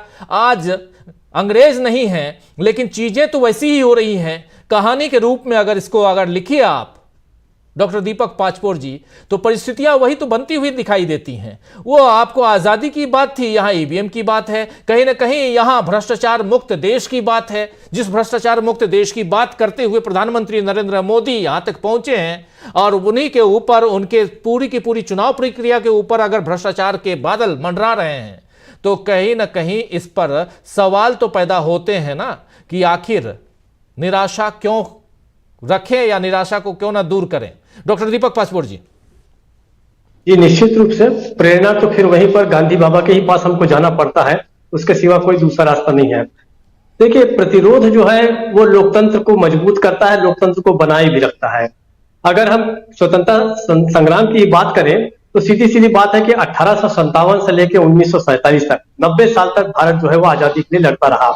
ठीक है, उसमें कुछ साल हम ऐसा मान सकते हैं कि जब 1857 की क्रांति एक तरह से नाकाम हो गई, लेकिन गांधी जी जिस समय उतरे बंबई डॉक पर और असली शुरुआत उन्होंने जब की, जब बनारस हिंदू विश्वविद्यालय में 2015 में, शायद 16 फरवरी मेरा ख्याल है या 14 फरवरी, वो समझिए आजादी के दिन की पहली लड़ाई उन्होंने नए सिरे से शुरू कर दी थी। तो अब आप हिसाब लगाइए कि उसके बाद भी उन्होंने कितने साल तक लड़ाई की। कभी भी उन्होंने इस बात की चिंता नहीं की कि हमें कितना लंबा संघर्ष करना पड़ेगा। एक आंदोलन उनका रुकता था, दूसरा शुरू हो जाता था। असहयोग आंदोलन उन्होंने खत्म किया, कभी भी सभी ने अवज्ञा आंदोलन शुरू कर दिया। उसके बाद उन्होंने चरखा आंदोलन शुरू कर दिया, विदेशी वस्त्रों की होली जलानी शुरू कर दी। तमाम तरह की चीजें करते करते ही जो है वो एक प्रकार से उन्होंने 1947 में आजादी हमको दिलाई। अगर सोचिए कि उस समय भी लोग अगर इस विचार के रहते कि हमें कैसे इतने बड़े साम्राज्य जो है जिससे आधी दुनिया पर जिससे कब्जा कर रखा था, इसके खिलाफ ये गरीब नंगा भूखा देश कैसे लड़ सकता है, तो शायद गांधी जी जो है वो इसको आजाद नहीं करा सकते थे। उनकी सबसे बड़ी विशेषता ये थी कि उन्होंने समाज के नीचे से नीचे तबके के व्यक्ति को भी आजादी का महत्व समझा दिया था। न केवल आजादी का महत्व समझाया, बल्कि उन्होंने ये भी बता दिया था कि आपको लड़ना होगा, ये अपने आप नहीं आएगी। करो या मरो का जो उनका नारा था, ये सबके लिए था, वो केवल नेताओं के नहीं था। बल्कि 8 या 9 अगस्त 1942 को तो जितने बड़े बड़े नेता थे सारे के सारे जेलों के अंदर चले गए थे। लेकिन जनता को मैसेज मिल चुका था। जिस दिन जनता को यह संदेश भी मिल जाएगा कि मोदी सरकार से हमें मुक्ति क्यों चाहिए, किन कारणों से चाहिए। देखिए, महात्मा गांधी का भी केवल इतना सीमित संबंध नहीं था आजादी से। केवल एक औपनिवेशिक स्वतंत्रता वो नहीं चाहते थे, वो चाहते थे कि यही जो चारों पांचों न्याय जिसकी बात आज राहुल गांधी कर रहे हैं, वो सारा का सारा आप देखिए कि महात्मा गांधी की बातों में, भाषणों में और उनके जो हिंद स्वराज में सारा का सारा जो उनकी बीज पुस्तिका है, इसमें सारा कुछ शामिल है। उसके बाद उन्होंने जॉन रस्किन की जो चीज है सर्वोदय के बारे में बात की। आज राहुल गांधी जो बात कर रहे हैं, एक तरह से अप्रत्यक्ष रूप से उसी की बात कर रहे हैं। आपको सामाजिक न्याय चाहिए, राजनीतिक न्याय चाहिए। देखिए, ये बात जरूर है कि ईवीएम के कारण लोग निराश हो रहे हैं। चंडीगढ़ में जैसी घटनाएं हो रही उससे भी निराश हो रहे हैं। नीतीश कुमार जैसे व्यक्ति चले जाते हैं एन वक्त पर धोखा देके, इससे भी निराश हो सकते हैं। निराशा है, लेकिन निराशा से ही निकलने के लिए आपको लड़ना होगा, ये बात तो आपको सबको पता है। आज कम से कम देखिए ये स्थिति तो है कि हम जो है इसके खिलाफ बोल रहे हैं। इसके पहले कि हम इसके लिए बोलने पर भी प्रतिबंध लग जाए, आपको अपनी जुबान को मुक्त करने के लिए, आजाद ख्याली के लिए बहुत आवश्यक है कि आप लगातार लड़ते रहें। जो हमारे मित्र हमारे चैनल देख रहे हैं या जनता है, वो अगर ये सोचते कि हमें निराश हो जाना है, तो आप जान के रखिए कि ये पराजय जो है वो निश्चित रूप से सामने है। आपको लोकतंत्र को बचाए रखने के लिए, किसी ने एक अंग्रेजी में एक कहावत भी है कि स्वतंत्रता जो होती है वो प्रेमिका की तरह होती है। कभी आपको उसको डपटना भी पड़ता है, कभी आपको उसको प्यार भी करना पड़ता है, कभी आपको उसको गिफ्ट भी देना पड़ता है। तो लोकतंत्र को बचाने के लिए, स्वतंत्रता को बचाने के लिए आपको अगर निराश है तो आप जानिए कि आप स्वतंत्र होने के काबिल ही नहीं है। अगर आप में निराशा है तो इसलिए मेरा ऐसा मानना है, हो सकता है कि हमारी लोकतंत्र की जो लड़ाई है थोड़ी लंबी खींच जाए। हो सकता है इस साल नहीं, अगले साल, अगले साल नहीं, अगले साल, लेकिन अल्टीमेटली जीत तो आवाम की ही होती है। ये सारा दुनिया का जो इतिहास है वो बताता है। राजीव जी, बिल्कुल, जीत तो आवाम की होती है, जनता की जीत होती है, और चुनाव नजदीक है, इसलिए जीत आपकी होगी, ये तय मानिए। बस थोड़ा इंतजार कीजिए, और सबसे बड़ी बात कि भरोसा खुद पे बनाए रखिए, ये सबसे ज्यादा जरूरी है। और बाकी जो भी सच है उसका साथ दीजिए। अगर ईवीएम के खिलाफ लड़ाई हो रही है और आपको लगता है कि ईवीएम में कहीं ना कहीं गड़बड़ घोटाला है, तो जो लोग इसके खिलाफ आवाज उठा रहे हैं उनका साथ दीजिए, ये ज्यादा जरूरी है। 1 से 2, 2 से 4, 4 से 8 ऐसे बनते हैं, और या 1 से 11। खैर, लेकिन दूसरी तरफ बहुत महत्वपूर्ण बात यह है कि राहुल गांधी, फिर से आना चाहता हूं मेन सब्जेक्ट पे, और सीधा आना चाहता हूं प्रोफेसर रविकांत जी आपके पास। राहुल गांधी की चुप्पी पे हम बात कर रहे हैं, खेल पे बात कर रहे हैं, और सियासी खेल की बात कर रहे हैं। जरा एक दूसरे पक्ष को भी समझना चाहता हूं, जिस पक्ष में लगातार कल ही हमारे एक साथी कह रहे थे कि आने वाले समय में हम देखेंगे कि अरविंद केजरीवाल हों, कि ममता बनर्जी हों, या इधर हेमंत सोरेन हों, या तेजस्वी यादव हों, ये सब चुनाव के वक्त तक गिरफ्तार कर लिए जाएंगे। अगर ऐसा होता है तो इसका क्या रिफ्लेक्शन होगा जनता के ऊपर? अगर ऐसा होता है तो देश के लोकतंत्र पर क्या प्रभाव पड़ेगा? अगर ऐसा होता है तो देश की सियासत जो है, देश की राजनीति, वो किस दिशा में जाती हुई दिखाई देगी? क्योंकि बहुत कुछ उसकी चर्चा आज इसलिए भी जरूरी है क्योंकि कल चुनाव की घोषणा, यानी कि अभी अगले 1.5 महीने में चुनाव की घोषणा होनी है, और उससे पहले तैयारियां जोरों से है। राहुल गांधी की यात्रा हम साथ साथ देख रहे हैं, इसलिए भी जरा इन तमाम मसलों पर चाहता हूं आपसे चर्चा करना प्रोफेसर रविकांत जी, कि कैसे देखा जाए। और अगर ये होता है ऐसा ही, क्योंकि बिहार में सत्ता परिवर्तन करवा लिया गया, अगर झारखंड में जो कुछ सोरेन के साथ चल रहा है, हेमंत सोरेन के साथ, वहां कुछ उल्टी पलटी हो जाता है, तो फिर सियासत किस दिशा में जाती हुई दिखाई देती है?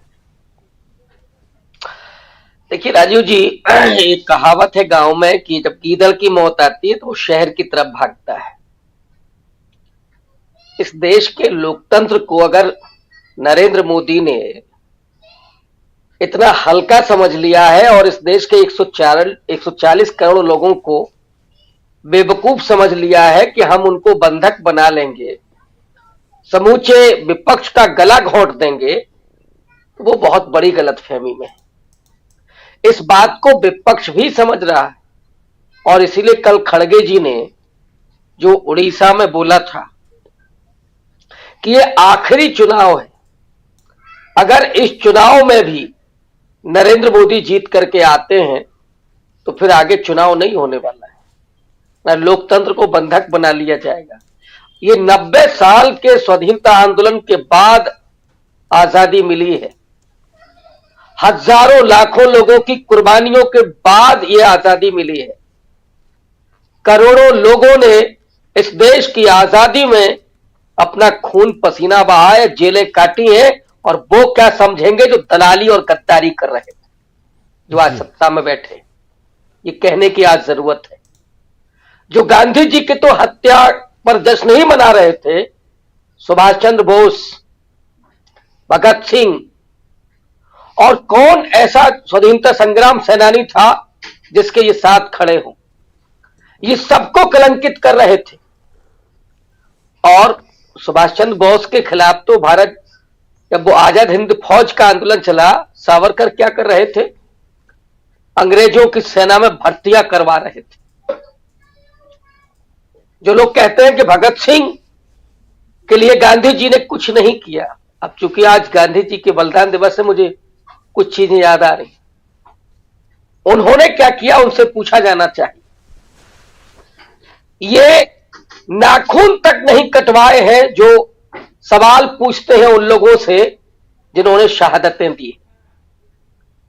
ये समझा जाना चाहिए और इनकी आंखों में आंखें डाल करके ये पूछा जाना चाहिए कि तुम्हारे बाप दादों ने क्या किया था, तुम्हारे पुरखों ने क्या किया था।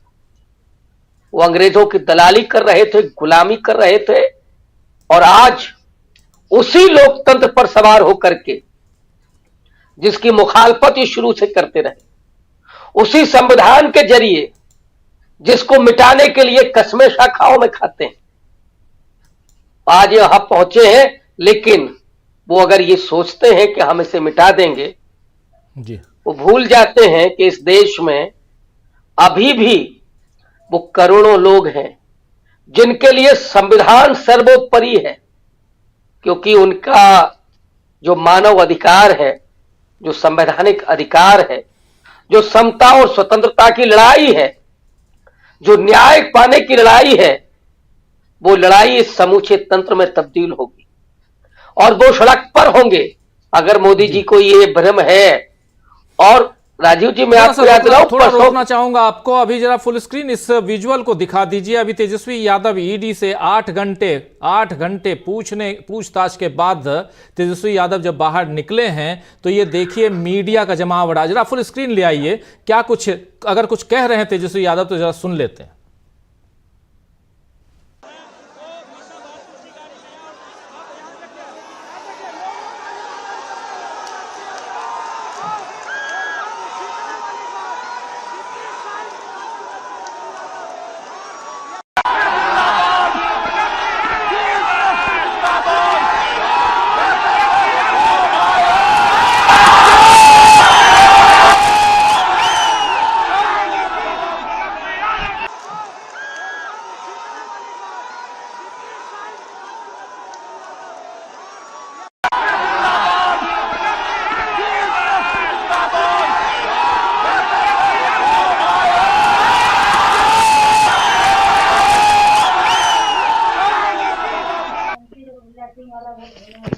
तो ये देख रहे थे आप प्रोफेसर रविकांत जी, ये बिहार है और ये तेजस्वी यादव हैं, और निकलते हैं ईडी के 8 घंटे की पूछताछ के बाद। और देखिए हुजूम, भीड़ देखिए, जनसमर्थन उनके पक्ष में जो लोग आए हुए हैं, मीडिया का जमावड़ा भी साफ साफ दिखाई दे रहा है। क्या कुछ कहेंगे जरा इस पर भी, आपकी पहली प्रतिक्रिया। राजीव जी, मैंने कहा ये बिहार की धरती है और ये वही धरती है जहां से गांधी ने उस पूरे आंदोलन को जन आंदोलन बनाया था। और अगर ये मुगालते में है तो लोग सड़क पर नहीं आएंगे। ये अगर संसद सुनी करना चाहते हैं तो लोग सड़क पर इसी हुजूम में दिखाई पड़ेंगे, फिर नरेंद्र मोदी को रास्ता भी नहीं मिलेगा कि कहां भाग करके कहां जाएं। इसलिए वो गलती न करें, इस देश की आत्मा को जिंदा बनाए रखें। और अगर उन्होंने उस आत्मा को छूने की कोशिश की तो मैं आपसे कह रहा हूं, ये हुजूम सिर्फ पटना की सड़कों का है।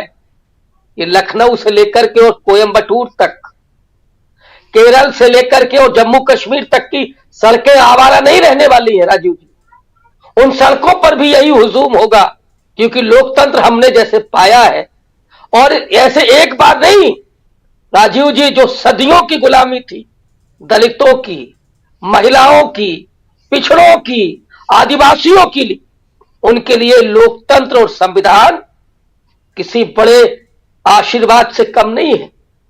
उनके लिए बहुत बड़ी चीज है, ये अमृत है उनके जीवन के लिए। वो ऐसे छोड़ देंगे क्या? नहीं। इसलिए मैं कह रहा हूं कि अगर नरेंद्र मोदी मुगालते में हैं तो जरा कर करके तो देख लें।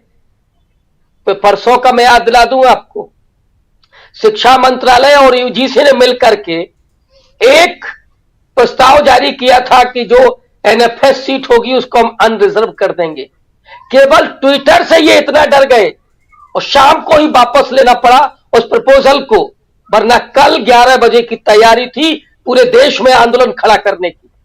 तो ये भूल रहे हैं इस देश की जनता की ताकत को, कि जिसने एक बार नहीं, मैं तो कह रहा हूं ये 90 साल की आजादी का आंदोलन था, लोगों ने उस आंदोलन को खड़ा करके जो उस समय दुनिया की सबसे बड़ी ताकत थी उसको उल्टे पांव भागने के लिए मजबूर कर दिया था। ये किस खेत की मूली है? शाखाओं में जो थोड़ा बहुत 2-4-10 लाख लोग हैं वो समझते हैं इस देश के आम लोगों को बंधक बना लेंगे। वो जो बोलते हैं कि हम सीमा पर जाकर के पहले पहुंचेंगे, वो कब पहुंचे, कब किए? इस देश के साथ गद्दारी और मक्कारी के साथ इन्होंने कभी कुछ नहीं किया। और ये गांधी के शहादत दिवस पर ये कहने की बार बार जरूरत है कि इन्होंने अपने देश के साथ ही गद्दारी की, अपने लोगों के साथ गद्दारी की, और आज उन्हें इस देश के लोगों ने अगर सत्ता दी तो देश को बनाने के लिए दी थी। लोगों ने सोचा था कि शायद ये 2 करोड़ रोजगार प्रतिवर्ष देंगे, किसानों की आमदनी बढ़ेगी, देश अच्छे दिन आएंगे, लेकिन इन्होंने जो दिया है कि आप उस विपक्ष को ही बंधक नहीं बना रहे हैं, विपक्ष को ही नहीं प्रताड़ित कर रहे हैं, इस देश के लोकतंत्र को, अधिकारों को, संविधान को, उनके मूल्यों को ही बंधक बनाना चाहते हैं। और अगर ये हसरत उन्होंने पाल ली है तो इसके देश के लोगों को भी बड़ा मजा आता है फिर उस हसरत को निकालने में। उन्हें अभी सड़क पर आने में वक्त नहीं लगेगा। तो ये परीक्षा न ले मोदी जी तो ज्यादा अच्छा है, लोकतांत्रिक तरीके से ही आए। क्यों, क्या भूल गए वो इतनी उनकी लोकप्रियता है? वो तो कहते हैं कि मोदी है तो मुमकिन है। मोदी दुनिया के सबसे बड़े नेता है, सबसे बड़ी पार्टी है दुनिया की, लेकिन वो डर जाती है तेजस्वी यादव से, वो डर जाती है हेमंत सोरेन से, वो डर जाती है राहुल गांधी से। ये वो लोग हैं जिन्हें 24 घंटा डर सताता है, ये कायर है और इसीलिए ये सच का सामना नहीं कर सकते, क्योंकि झूठ के साथ ही इनका हमेशा साबका रहता है। तो झूठ ही लेना, झूठ ही देना, झूठ चबेना, सब कुछ झूठ इनका। और झूठ पर पाई हुई सत्ता को ये बचाने के लिए अब हिंसा का, प्रशासन का और उन तमाम कानूनों का ये सहारा ले रहे जो अंबेडकर से लेकर के नेहरू तक, पटेल से लेकर के गांधी तक के सपने थे। उन सपनों को ये खत्म कर देना चाहते हैं। लेकिन मैं समझता हूं कि इस देश का आवाम जब खड़ा होगा तो इनको भागने के लिए जगह नहीं मिलेगी, इसलिए वो ये कोशिश ना करें। जी बिल्कुल बिल्कुल। 2 ट्वीट आपके सामने रखना चाहता हूं। पहला ट्वीट, अभी से थोड़ी देर पहले राहुल गांधी ने एक ट्वीट किया है, बहुत ही इंपॉर्टेंट ट्वीट है। जरा फुल स्क्रीन ले आइए राहुल गांधी के उस ट्वीट को। देखिए ये राहुल गांधी का ये ट्वीट, साफ साफ राहुल गांधी कह रहे हैं कि जो बीजेपी मेयर चुनाव में, ये जो हम लोग अभी चर्चा कर भी रहे थे चंडीगढ़ की चर्चा, जो बीजेपी मेयर चुनाव में पूरी दुनिया के सामने लोकतंत्र की हत्या कर सकती है, वो दिल्ली की सत्ता में बने रहने के लिए क्या करेगी ये कल्पना से परे है। देखिए जिसकी चर्चा अभी हम कर रहे थे वही बात थोड़ी देर पहले, अभी से ठीक लगभग 10 मिनट पहले राहुल गांधी ये बात ट्वीट के जरिए पोस्ट करते हैं और लिखते हैं कि वो जो बीजेपी मेयर चुनाव में पूरी दुनिया के सामने लोकतंत्र की हत्या कर सकती है, वो दिल्ली की सत्ता में बने रहने के लिए क्या करेगी ये कल्पना से परे है। वर्षों पहले आज ही के दिन गोडसे ने गांधी जी की हत्या की थी और आज ही गोडसेवादियों ने उनके आदर्शों और संवैधानिक मूल्यों की बलि चढ़ा दी है, ये कह रहे हैं राहुल गांधी। देखिए बहुत इंपॉर्टेंट। और एक ट्वीट और भी, एक तो ये राहुल गांधी, दूसरा ट्वीट जरा अखिलेश यादव ने भी जो एक ट्वीट किया है वो भी जरा आपके सामने लाना चाहता हूं। जरा फुल स्क्रीन इसको ले आइए। देखिए लिख रहे हैं कि भाजपा अपने जीवन काल में इतनी कमजोर कभी नहीं थी जितनी आज हो गई है। आज विश्वासघात का नया कीर्तिमान बना है, जनता इसका करारा जवाब देगी। कोई आप पर विश्वास न करे, एक व्यक्ति के रूप में किसी की इससे बड़ी हार और कुछ नहीं हो सकती है। यह बात भी यहां अखिलेश यादव, तो एक तरफ अखिलेश यादव और दूसरी तरफ राहुल गांधी, इन दोनों के ट्वीट को आप देख लीजिए। लेकिन राहुल गांधी का ट्वीट जो है उसमें सबसे बड़ी बात की जो लोकतंत्र की हत्या कर सकती है वो दिल्ली की सत्ता पर बने रहने के लिए क्या करेगी, और सबसे बड़ी बात कि गोडसे का नाम लेते हुए और गोडसेवादियों का जिक्र करते हुए यहां राहुल गांधी नजर आ रहे हैं। आना चाहता हूं सबसे पहले अनिल सिन्हा साहब आपके पास, फिर प्रशांत टंडन जी आपके पास आता हूं। अनिल सिन्हा साहब, कैसे देखते हैं आप इन दोनों ट्वीटों को और खासकर राहुल गांधी के इस बयान को?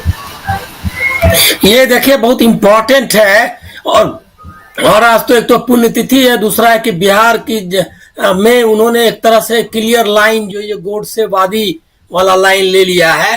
तो अभी तक ये लग रहा था कि ये नीतीश कुमार के पलटने से ऐसा है कि ये मुद्दे रह जाएंगे, नीतीश कुमार वर्सेस नीतीश कुमार का पलटना ये, लेकिन उन्होंने उसको एक नया ट्विस्ट, मतलब नया क्या, एक एंगल दे दिया है कि सांप्रदायिकता के खिलाफ लड़ाई हमारी सीधी लड़ाई है। और ये एक बहुत इंपॉर्टेंट पॉलिटिकल इंटरवेंशन है। और उस इलाके से भी, सीमांचल का जो इलाका है वो इसका प्ले ग्राउंड है, यही है। इसी इलाके के नाम पर, यहीं के विभाजन के नाम पर, सांप्रदायिकता के विभाजन, क्योंकि वहां संख्यकों की बड़ी आबादी है, तो वो जो है इसको खेलते हैं पूरा बिहार में और लोगों को बांटने की कोशिश करते हैं। तो उन्होंने एकदम साफ क्लैरिटी के साथ कर दिया है। लेकिन दूसरी एक और साथ में मैं बात बताऊंगा जो जानना जरूरी है, वो ऐसा कि इन्होंने राम मंदिर वगैरह का मुद्दा उठाया था।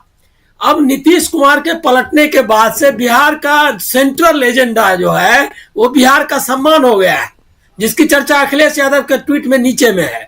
क्योंकि अब लोगों को, मैं बात कर रहा था अपने लोगों से, वो लोगों का कहना है कि इवन भाजपा वाले जो है वो भी डिफेंड नहीं कर पा रहे हैं। उनको भी लग रहा है कि ये पलटू राम है। और जो उनके कोर लोग हैं, मतलब जेडीयू के और नीतीश कुमार के जो समर्थक रहे हैं, उनको भी लग रहा है क्या कि ये क्या चल रहा है।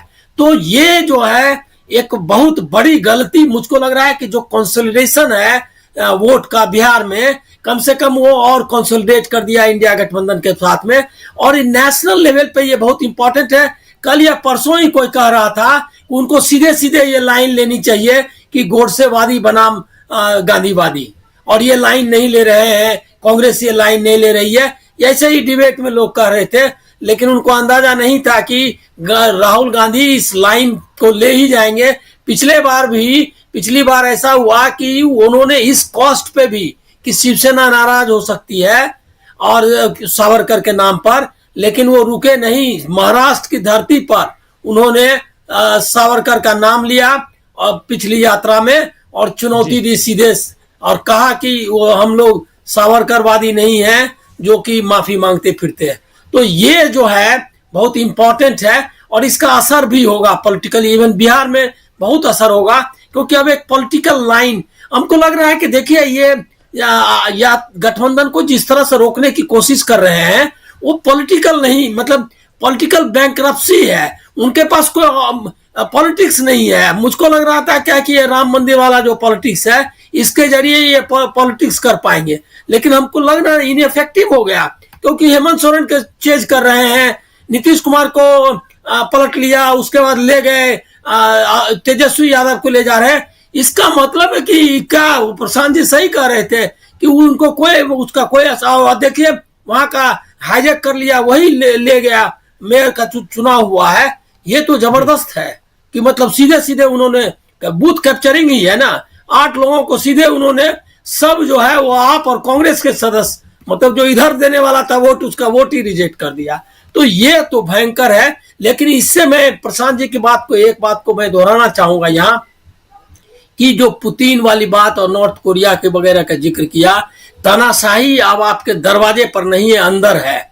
और इंस्टीट्यूशंस को उन्होंने ये कर लिया है, कब्जे में ले लिया है।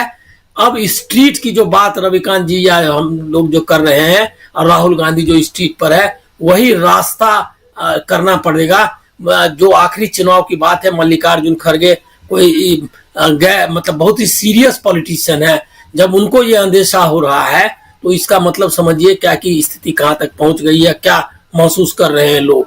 तो ये आपको अंत में स्ट्रीट का, और ये अच्छा है कि राहुल गांधी उसको आर्टिकुलेट कर रहे हैं और है ही रोड पे, तो ये इंपॉर्टेंट है। और ये आपको दो अभी एक इंपॉर्टेंट खाली जानकारी आपको दे दूं कि जब वहां पर रैली चल रही थी पूर्णिया में, तो मैं यहाँ खोज रहा था उसको चैनल्स पे, लेकिन चैनल्स पे मैं आपको बता रहा हूं कि टिकर में भी नहीं चल रहा था।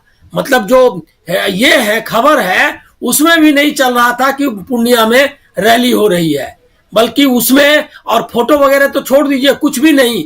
और उनके लिए सबसे बड़ी खबर थी कि तेजस्वी यादव को बुलाया गया है और उनके लिए बड़ी खबर थी कि मेयर का चुनाव हम जीत गए हैं। तो ये देख लीजिए कि मीडिया मतलब मीडिया हेडलाइन मैनेजमेंट का सवाल नहीं है, सेंसरशिप है और पूरा सेंसरशिप चल रहा है।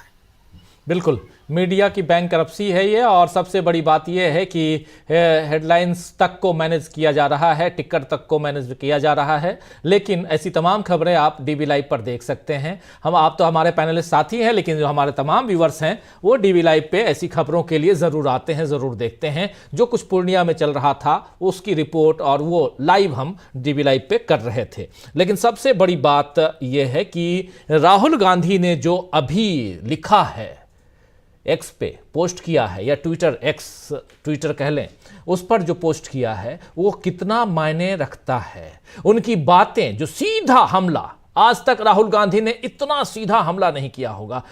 बहुत अच्छा जिक्र आपने किया, सावरकर के बारे में राहुल गांधी ने बोला था, लेकिन आज गोडसेवादियों तक कह दिया राहुल गांधी ने। हम लोग सुनते आए हैं, लेकिन गोडसेवादी कहना, ये कहां, किस डायरेक्शन में राहुल गांधी की राजनीति को लेकर जा रहा है प्रशांत टंडन जी?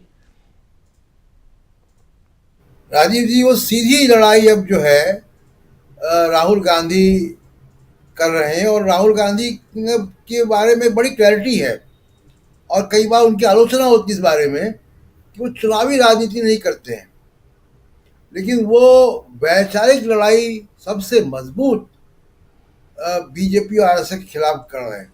और उसी वैचारिक लड़ाई का जो संकेत है वो गोडसेवादी कहना है इन लोगों को, वो वैचारिक लड़ाई को ही उन्होंने आगे बढ़ाया है और बहुत साफ साफ एक लाइन खींच दी है कि जो बीजेपी के साथ जाएगा वो गोडसेवादी है। नीतीश कुमार आज की तारीख में गोडसेवादी हैं। ये नीतीश कुमार को आके सफाई देनी पड़ेगी अब कि वो गोडसेवादी नहीं है, ये लेबल लगेगा। देखिए, राहुल गांधी लेबल लगाने में कामयाब होते हैं। उन्होंने बीआरएस के ऊपर लेबल लगा दिया कि बी टीम है और बीआरएस बी टीम को बना दिया तेलंगाना की जनता ने। अब उन्होंने एक नया लेबल निकाला है, गोडसेवादी, और गोडसेवादी का संदेश बड़ा व्यापक जाएगा। दो संदेश बहुत व्यापक जाएंगे इसके पहले मैं दो तीन और जरा बुलेट पॉइंट्स में अपनी बात कह दूं राजीव जी। एक ये कि देखिए, हम सब यहाँ पे कई लोगों ने इमरजेंसी को देखा। संजय जी भी मीडिया की बात कर रहे थे, सेंसरशिप थी मीडिया में। तब सोशल मीडिया नहीं था, तब यूट्यूब नहीं था। विपक्ष इंडिया गठबंधन जैसा कोई गठबंधन भी नहीं था, सब जेलों में थे। 30 दिन के अंदर जनता पार्टी बनी थी और वो सत्ता में आ गए।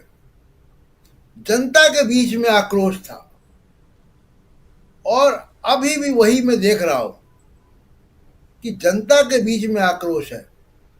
मैं देश भर में राजीव जी घूमता हूं, पिछले 1-1.5 महीने से नहीं गया था जी। लेकिन अभी मैं कर्नाटक से होकर आया हूं और मैं आपको जो वहां से मेरा फीडबैक है, मैं दावे के साथ कह सकता हूं कम से कम बीजेपी की आधी सीटें कम होने जा रही है वहां पे कर्नाटक में, जहां से 25 सीटें आई थी, कम से कम आधी सीटें कम होंगी। और कोई इम्पैक्ट नहीं है वहां पे राम मंदिर का या इस तरीके का, कुछ इम्पैक्ट नहीं है। मैं देखकर लोगों से बात करके आया हूं।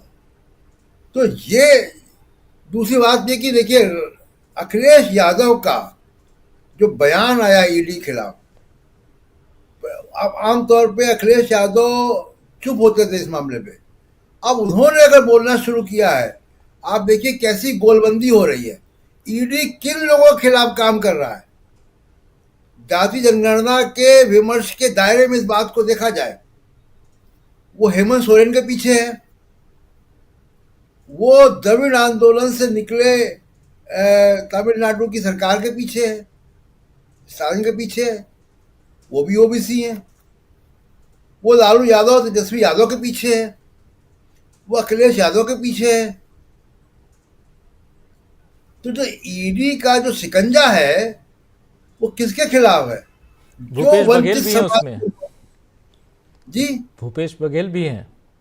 भूपेश बघेल भी हैं, आज वहाँ थे बिहार में। जी तो जो भी वंचित समाज के लोग हैं वो अगर राजनीति में आ रहे हैं, उनके खिलाफ ईडी अपना शिकंजा करती है। ईडी अपने आप नहीं कर रही है, ये बीजेपी और आरएसएस का पूरा एक वो है, तंत्र है कि वंचित समाज के लोग अगर राजनीति में आ रहे हैं और वो चमचों की तरह बात नहीं कर रहे हैं, वो एक दबंग राजनीति कर रहे हैं अगर, तो वो उनके खिलाफ ईडी लगा दो। और लेकिन अब इसका प्रतिरोध हो रहा है। जैसे मैंने कहा था कि प्रतिरोध हमारे डीएनए में है, महात्मा गांधी ने दिया है, वो प्रतिरोध अब हो रहा है। मजबूती के साथ हेमंत सोरेन लड़ रहे हैं और पूरे उनका आदिवासी समाज लड़ रहा है। अभी हमने तस्वीरें देखी तेजस्वी यादव के, जब बाहर आए तो कैसा स्वागत हो रहा है।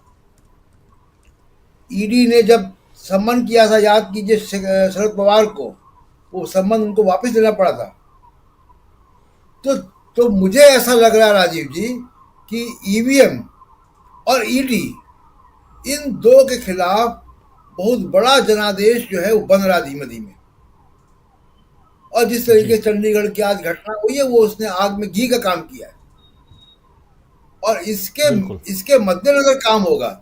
और एक आखिरी बात, मैं कई बार कहता रहा हूं, मैं ईवीएम के खिलाफ राजीव जी 2000, आप जानते हैं कि मैं 2010 से ईवीएम के खिलाफ लिख रहा हूं, बोल रहा हूं। जब मैं संपादक था टीवी चैनलों में, तब से कर रहा हूं और अभी भी। और फिर भी मैं कह रहा हूं कि देखिए, भारत में ईवीएम तय नहीं करेगा, जनता तय करेगी। और जनता ने अगर जिसका सूरज अस्त नहीं होता था उसको भगा दिया, तो भारत की जनता में बड़ा दम है, बहुत ताकत है। और जब भी चुनाव का इतिहास उठा के देख ले कोई भी, विपक्ष जब भी एक हुआ है वो सत्ता में आया है। जी, अभी तो गठबंधन है और मीडिया की ताकत को, आपके जैसे जो टीवी लाइव जैसा मीडिया है, इसको कम मत आकिए। 12 करोड़ आपको महीने भर में लोग देखते हैं, आपके जैसे और दर्जनों हैं। मैं देश भर में घूमता हूँ राजीव जी, छोटे छोटे जिनको 1 लाख 2 लाख लोग देखते हैं। आज की तारीख में गांव शहर में किसी शहर में जाएंगे, किसी गांव में जाएंगे, आपको तमाम मीडिया दिख रहा है जो ईमानदारी से अपना काम कर रहे हैं। बिल्कुल। और वो ताकत है इस लोकतंत्र की। बिल्कुल आप सही कह रहे हैं, लोकतंत्र की ताकत एक वैकल्पिक मीडिया अभी सामने है और पल पल की रिपोर्ट और सही रिपोर्ट दिखा रहा है, लोगों तक पहुंचा रहा है। किसी न किसी रूप से, किसी न किसी ढंग से लोगों तक बातें पहुंच रही हैं। कब तक आप बातों को छुपाने की कोशिश करेंगे, कब तक सेंसर करने की कोशिश करेंगे, लेकिन आज न कल सच जो है वो सामने आ ही जाता है। राहुल गांधी ने जो अपनी बात अभी कही है, अभी से कुछ मिनट पहले, वो बहुत महत्वपूर्ण है, जिसमें जो ट्वीट करते हुए कह रहे हैं, आपके सामने अभी हमने रखा भी, और उसी के साथ क्लोजिंग कमेंट के लिए आना चाहूंगा संजय जी आपके पास। राहुल गांधी जो चंडीगढ़ में मेयर का चुनाव हुआ है, उस मेयर के चुनाव में जो कुछ भी धांधली हुई है, उस पर एक बार फिर से ले आइए राहुल गांधी के उस ट्वीट को दोबारा, जिसको अभी हम दिखा रहे थे। उस ट्वीट को, बहुत इंपॉर्टेंट ट्वीट इसलिए भी है क्योंकि यहां से एक राजनीति नजर आती है, देश की राजनीति। जरा राहुल गांधी के ट्वीट को फुल स्क्रीन अगर ले आ सकते हैं तो ले आइए। और महत्वपूर्ण बात यहां राहुल गांधी कह रहे हैं कि जो बीजेपी मेयर चुनाव में पूरी दुनिया के सामने लोकतंत्र की हत्या कर सकती है, वो दिल्ली की सत्ता में बने रहने के लिए क्या करेगी, यह कल्पना से परे है। यह देख लीजिए, वो दिल्ली की सत्ता में बने रहने के लिए क्या करेगी, वो कल्पना से परे है। वर्षों पहले आज ही के दिन गोडसे ने गांधी जी की हत्या की थी और आज ही गोडसेवादियों ने उनके आदर्शों और संवैधानिक मूल्यों की बलि चढ़ा दी। सीधा इशारा यहां चंडीगढ़ का चुनाव नहीं, बल्कि आने वाला जो दिल्ली का चुनाव यानी कि लोकसभा का चुनाव है, उस पर है। सीधा का सीधा हमला है राहुल गांधी का। कैसे देखते हैं संजय जी इसको? बिल्कुल इसको कह सकते हैं कि ये तुरुप का पत्ता चल दिया। फाइनल जो उनको अटैक करना था, ये फाइनल अटैक है। कल खड़गे जी ने जो कहा और उसके बाद आज संयोग से चंडीगढ़ में हो गया और इन्होंने इसको कह दिया। तो संयोग से दोनों 30 जनवरी को हुआ, ये अलग विडंबना है, लेकिन आज हुआ। तो मुझे लगता है कि राहुल गांधी ने अपनी बात कह दी। और मुझे याद है जब नरेंद्र मोदी कहते थे कि भारत कांग्रेस मुक्त भारत बनाता है, तो राहुल गांधी ने कहा था कि नहीं हम हराएंगे, तो जी। वो हराएंगे और हराने की कोशिश कर रहे हैं और उसमें अपनी तरफ से वो कोई कसर नहीं छोड़ रहे। ये सब अपनी जगह है और हम लोगों को पॉजिटिव उम्मीद करनी चाहिए, वो भी है। लेकिन जैसे चंडीगढ़ में आज हार गए, वैसे अगर 2024 हार गए तो भी ऐसा नहीं है कि वो चुनाव नहीं कराएंगे और सत्ता में बने रह जाएंगे। वो अपनी जगह है, वो मैं मानता हूं। लेकिन जो मीडिया के लोग, जो लोग समझदार हैं, समझदार होने का दावा करते हैं, वो कैसे सपोर्ट कर रहे हैं, ये सबसे बड़ा सवाल है। और जब तक वो सपोर्ट करेंगे और जब तक सपोर्ट कर रहे हैं, तब तक क्या ये माना जाए कि बीजेपी गलत कर रही है? सवाल ये है। सवाल ये नहीं है कि राहुल गांधी क्या कर रहे हैं और राहुल गांधी अच्छा कर रहे हैं और बीजेपी खराब है। वो सब अपनी जगह स्थिर है। लेकिन इन सब के बावजूद अगर मीडिया में हमारे आपके जैसे लोग, हमारी आपकी तरह सोचने वाले लोग अगर अभी भी कह रहे हैं, अभी भी समझ रहे हैं कि नरेंद्र मोदी ठीक है और राहुल गांधी सो कॉल्ड पप्पू अभी भी है, तो उन लोगों के दिमाग का क्या किया जाए? और उन लोगों का जो ब्रेन वॉश किया गया है टू मच डेमोक्रेसी कह के उनका जो ब्रेन वॉश किया गया, उसको कैसे ठीक किया जाएगा? और आलम ये है काम करने का कि फाइनेंस मिनिस्टर को लगा दिया गया तमिलनाडु सरकार को बदनाम करने के लिए कि वो हिंदू विरोधी है, और उन्होंने ट्वीट किया। और आज सुप्रीम कोर्ट में, आज खबर है, हिंदू में खबर है, सुप्रीम कोर्ट में कल केस था। मैंने ये बदनाम किया जा रहा है, इस पे सुप्रीम कोर्ट में केस चल रहा है। अब बताइए, मैंने बदनाम भी कर रहे हो, सुप्रीम कोर्ट में फैसला हो रहा है। इस लेवल की पॉलिटिक्स है और इस लेवल पे सुप्रीम कोर्ट में मामले जा रहे हैं कि आप बदनाम कर रहे हैं। सरकार बदनाम कर रही है एक पार्टी को जो सत्ता में है, और उससे बचने के लिए कोई रास्ता नहीं है, तो आदमी को कोर्ट में जाना पड़ रहा है। और डीजीपी कह रहा है कि हाँ ये पूरी कोशिश हो रही है। तो ये हालत बना दिया गया है और इसका सपोर्ट हमारे जैसे पत्रकार कर रहे हैं जो हमारे साथ आए थे नौकरी में या हमसे पहले प्लान किए गए थे वगैरह वगैरह। तो इसमें मेरी चिंता यह है कि अगर 2024 में हार जाना चाहिए, राहुल गांधी ने अपनी तरफ से कोई कसर नहीं छोड़ी। और ये जो आज ट्वीट कर दिया वो बहुत ही क्लियर है, लेकिन राहुल गांधी शुरू से क्लियर है। तो उनको सपोर्ट कितना मिलता है और किसका मिलता है, और वो 2024 में चुनाव जीत पाएंगे कि नहीं ईवीएम वगैरह सबके बावजूद। मैं ये भी नहीं मानता कि वो अगर जो मैंने खड़गे जी ने कहा कि फिर चुनाव नहीं होगा और तानाशाही हो जाएगी, वो सब नहीं होने वाली है। और जब हमने अंग्रेजों को भगा दिया था तो इनको भी भगा देंगे। लेकिन 10 साल में इन्होंने जो पीछे रह गए, ये आगे तो ले नहीं गए, पूरे समाज को जो पीछे ले गए हैं वो 10 साल में, फिर वापस वहां लाने में 20 साल लगेगा। नोटबंदी से जो अर्थव्यवस्था जितनी पीछे गई वो आज तक वहां नहीं पहुंची है। 5 ट्रिलियन पहुंचने में भी 3 साल बाकी है, जो पहले पहुंच जाना चाहिए था। तो इन्होंने जो नुकसान किया वो तो बहुत कर दिया। और अगर 2024 में हार जाएंगे, सत्ता से बाहर हो जाएंगे, सोच जमीन में गाड़ दी जाएगी, तब जाकर के 10 साल में फिर ठीक नहीं होगा। तो हम बहुत पीछे जा चुके हैं। निराशा ये नहीं है हम जो है इनको हरा नहीं पाएंगे, हरा ही देंगे, लेकिन जो 10 साल में नुकसान हुआ है वो कैसे भरपाई होगी और उसके बावजूद कैसे लोग सपोर्ट कर रहे हैं, दोनों मेरे लिए ज्यादा बड़ी चिंता की बात जी। लेकिन पहले चुनाव और चुनाव में जीत और हार का तय होना यह अभी मायने रखता है, और उसके बाद की कहानी जिसकी बात आप कर रहे हैं बहुत इंपॉर्टेंट है। लेकिन उसके बाद से पहले आज जो कुछ चंडीगढ़ के मेयर के चुनाव को लेकर हुआ, जिस पर राहुल गांधी ने अभी से थोड़ी देर पहले ट्वीट किया है, वो बहुत इंपॉर्टेंट है।